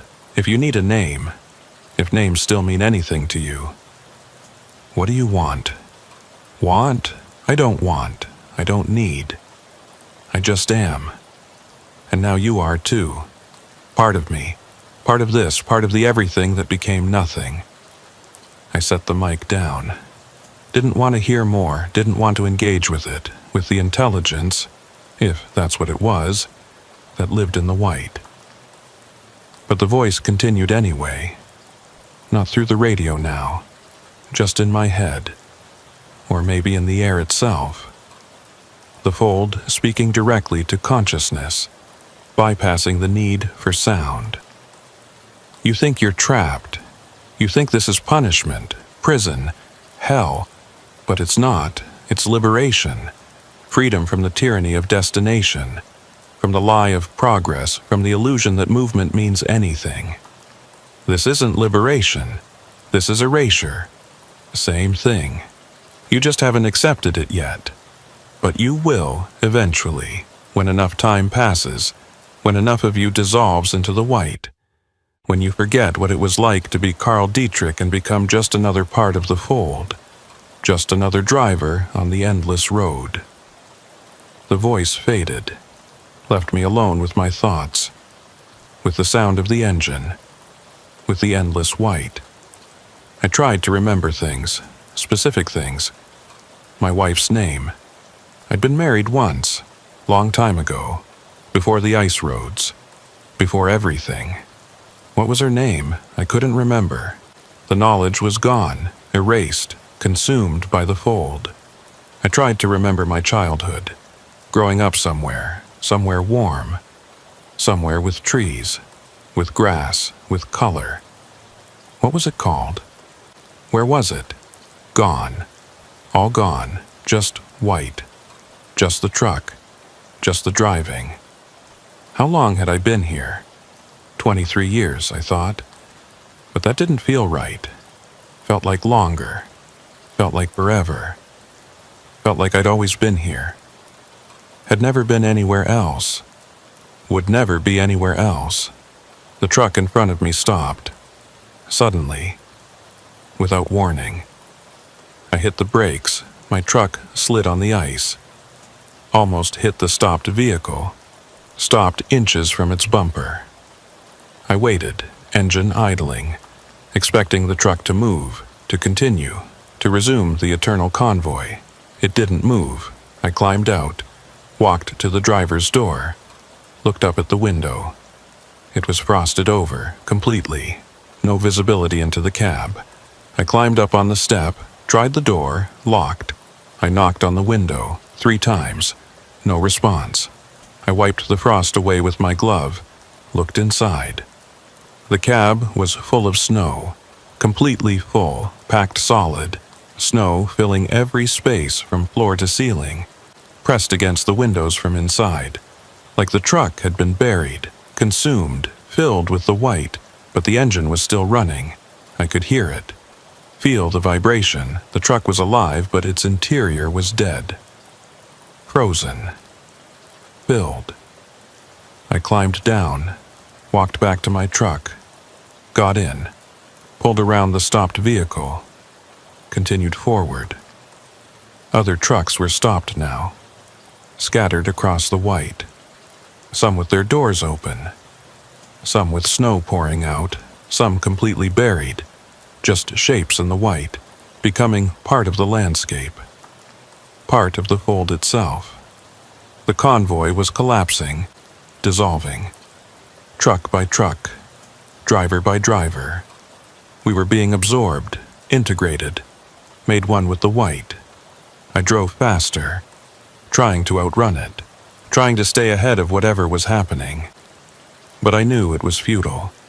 Knew that stopping was just the final stage, that eventually my truck would stop too, would fill with snow, would become another frozen monument to movement that had ceased to mean anything. Tommy's truck was stopped ahead. I pulled up beside it, looked over. The cab was empty, door open, snow drifting in. No sign of Tommy. He was gone, dissolved, returned to the white. Maria's truck was still moving. I fell in beside her. We drove parallel for a while. Then her truck began to slow, to drift. The tires leaving the invisible road, moving off into open white. I watched as her truck turned, began driving perpendicular to the convoy, away from everyone, into isolation, into the deepest part of the fold. Her brake lights never came on. She just drove off, disappeared, became a faint shadow in the white. Then nothing. I was alone now, the only truck still moving, the only driver still conscious, still aware, still fighting the dissolution. But I was tired, so tired. The exhaustion was absolute, bone deep, soul deep. The kind of tired that sleep couldn't fix, because it wasn't physical, it was existential, the tiredness of being, of continuing, of refusing to stop when stopping was the only logical choice. My hands felt numb on the wheel, not from cold, from something else. From detachment, like they weren't my hands anymore, like they belonged to someone else, something else. The truck, the fold, the act of driving itself. I looked in the rearview mirror, saw my face. Except it wasn't my face, wasn't anyone's face, just features, arranged into something face-like, but empty, hollow, a mask worn by the white. I looked away, focused on the road ahead, except there was no road, just white, just the tire tracks my own truck was making, following myself, chasing myself, an Ouroboros of movement consuming its own tail. The GPS screen flickered, came on, showed my position. Kilometer 28. Always kilometer 28. Would always be kilometer 28. The marker was everywhere now. Every point in the fold was kilometer 28. Every point was the beginning, the end, the warning, the truth. I passed another stopped truck, then another, then 20, then 100. The entire convoy had stopped now. All the trucks frozen in place. All the drivers gone. All the movement ceased. Except mine, I was still moving, still driving. The last one, the only one. The final driver on the final road at the end of everything. Why was I still going? What was I trying to prove? That I was stronger than the others? That I could resist longer? That I mattered somehow? None of that was true. I wasn't stronger. Wasn't special. Wasn't anything. I was just stubborn, or stupid, or too afraid to stop because stopping meant admitting it was over. That the journey had no purpose. That the driving was meaningless. But it was meaningless, had always been meaningless. The fold had just made it obvious, made it impossible to pretend otherwise. I took my foot off the accelerator, let the truck coast, slowing, gradually. The engine still running, but the momentum fading, the movement dying. The truck rolled to a stop. I sat there, engine idling, hands on the wheel, staring into the white. This was it. This was the end. Not dramatic, not violent, just quiet, just stopping, Just the cessation of movement in a place where movement had never meant anything. I waited for the snow to start filling the cab, for the white to consume me like it had consumed the others, for the fold to finish what it had started. But nothing happened. The cab stayed clear. The air stayed breathable. I remained conscious, aware, trapped in this moment of stopping, unable to move forward, unable to go back. Just here, just now, just forever. Maybe this was the real punishment. Not dissolution, not erasure, but this, awareness without action, consciousness without purpose, existence without existence, being forced to stay aware while everything around you became nothing. I heard something outside, footsteps, crunching in the snow that might not be snow, on the ice that might not be ice, approaching the truck. I didn't look, didn't want to see, knew that whatever was out there, it wasn't something I wanted to witness. The footsteps circled the truck, slow, deliberate, patient, then stopped at the driver's door. A knock, 3 times, the same pattern, the same rhythm I'd heard on the ice road, on the real ice road, before the fold, before everything. I didn't answer. Another knock, more insistent, more demanding. I kept staring forward, into the white, into the nothing, into the forever. The door opened. I hadn't unlocked it, hadn't touched it. But it opened anyway, because locks didn't mean anything here, barriers didn't mean anything here. Nothing meant anything here. Cold rushed in, colder than before, colder than anything.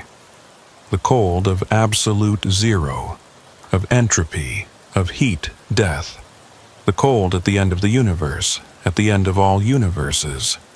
A figure stood in the doorway. I could see it in my peripheral vision.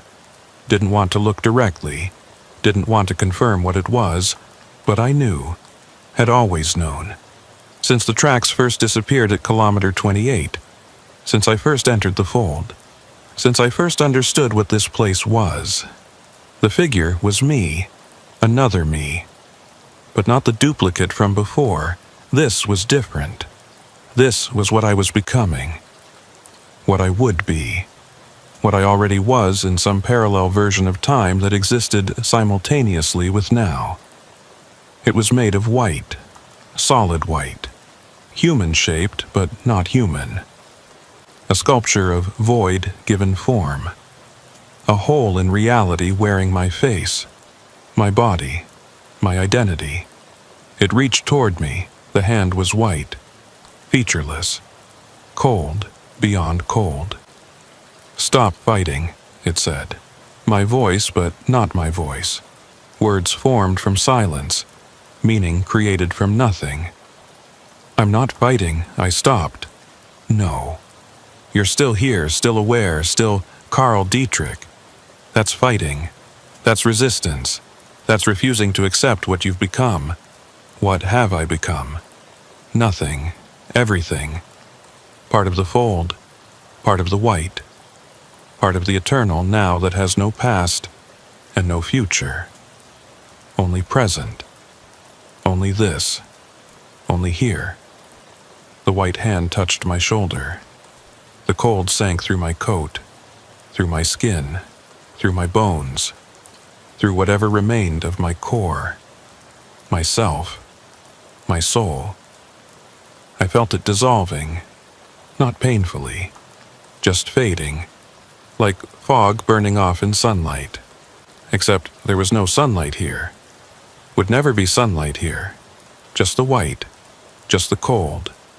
Just the inevitable dissolution of everything that made me distinct, separate, individual. I tried to speak, to protest, to assert my existence, but no words came, no sound, just silence, just the white filling my mouth, my throat, my lungs. I was dissolving, finally, completely, becoming what I'd been resisting. what all the other drivers had become, what everything in the fold eventually became: white, pure white, undifferentiated, without form, without identity, without anything that could be called self. My last thought, if it could be called a thought, was relief. Relief that the struggle was over, that the fighting was done, that the pretense of being someone, of going somewhere, of meaning something, had finally been abandoned. I let go, released my grip on the wheel, on consciousness, on Carl Dietrich, on the lie that I had ever been anything other than this.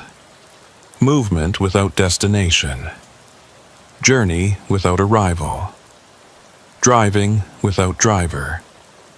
The white consumed me, became me, made me into what I always was, what everything always was.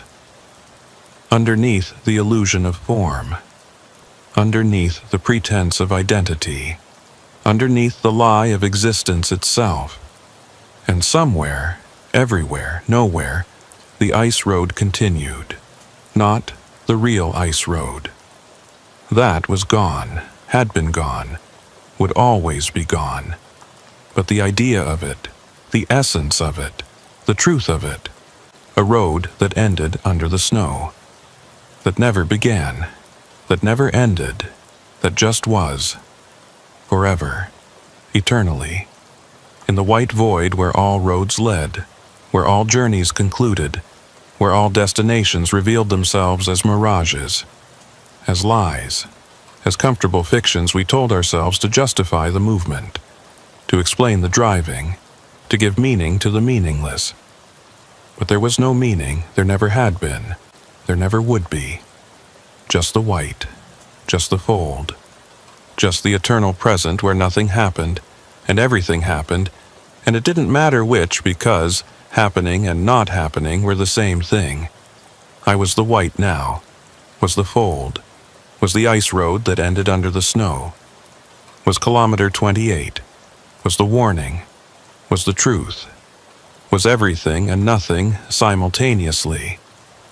And I drove, still drove, would always drive, not in a truck, not on ice, not anywhere physical, but drove nonetheless, because driving was all that remained, the only constant, the only truth in a world where truth had become as meaningless as everything else. And other drivers would come, were coming, had always been coming, would always come, following the tracks that disappeared, ignoring the warnings, pushing past kilometer 28, entering the fold, becoming white, becoming nothing, becoming everything, becoming me, becoming us, becoming the collective dissolution of all movement into the eternal stillness that only looked like movement because we couldn't accept stillness, couldn't accept ending, couldn't accept that the road had always ended, that the destination had never existed, that the journey itself was the joke and we were the punchline. But jokes need audiences, and there were no audiences here. No one to laugh, no one to understand, no one to witness the cosmic humor of it all, just drivers driving, white consuming, the fold expanding, forever. And somewhere in that forever, in that endless now, a marker stood. Kilometer 28. The point where the tracks disappeared, where reality ended, where the ice road revealed itself as what it always was. Not a road at all, just a line scratched across nothing, a path drawn through void, a direction given to directionless, a destination promised to the destinationless, and we followed it. All of us, every driver, every person, everything that ever moved or thought it moved. We followed it here, to the end that was also the beginning, to the nothing that was also everything, To the truth that killed us by showing us we'd never been alive at all. Just movement. Just motion. Just the eternal, meaningless, perfect act of driving into white. And I was part of it now. Forever. As were we all. The ice road that ended under the snow, where the tracks disappear, where we disappear, where everything disappears, into white, into nothing, into the fold that folds forever, creating and destroying and doing neither, because creation and destruction require separation, and there is no separation here. No distinction, no difference, no anything. Just this, just white, just now, just always. And I drive it still, and I always will. And so will you. When your tracks disappear, when your road ends, when you reach your kilometer 28, we'll all be here, waiting, driving, being nothing together in the white void, where nothing means everything, and everything means nothing, and meaning itself is just another comfortable lie we told ourselves when we still remembered what lies were.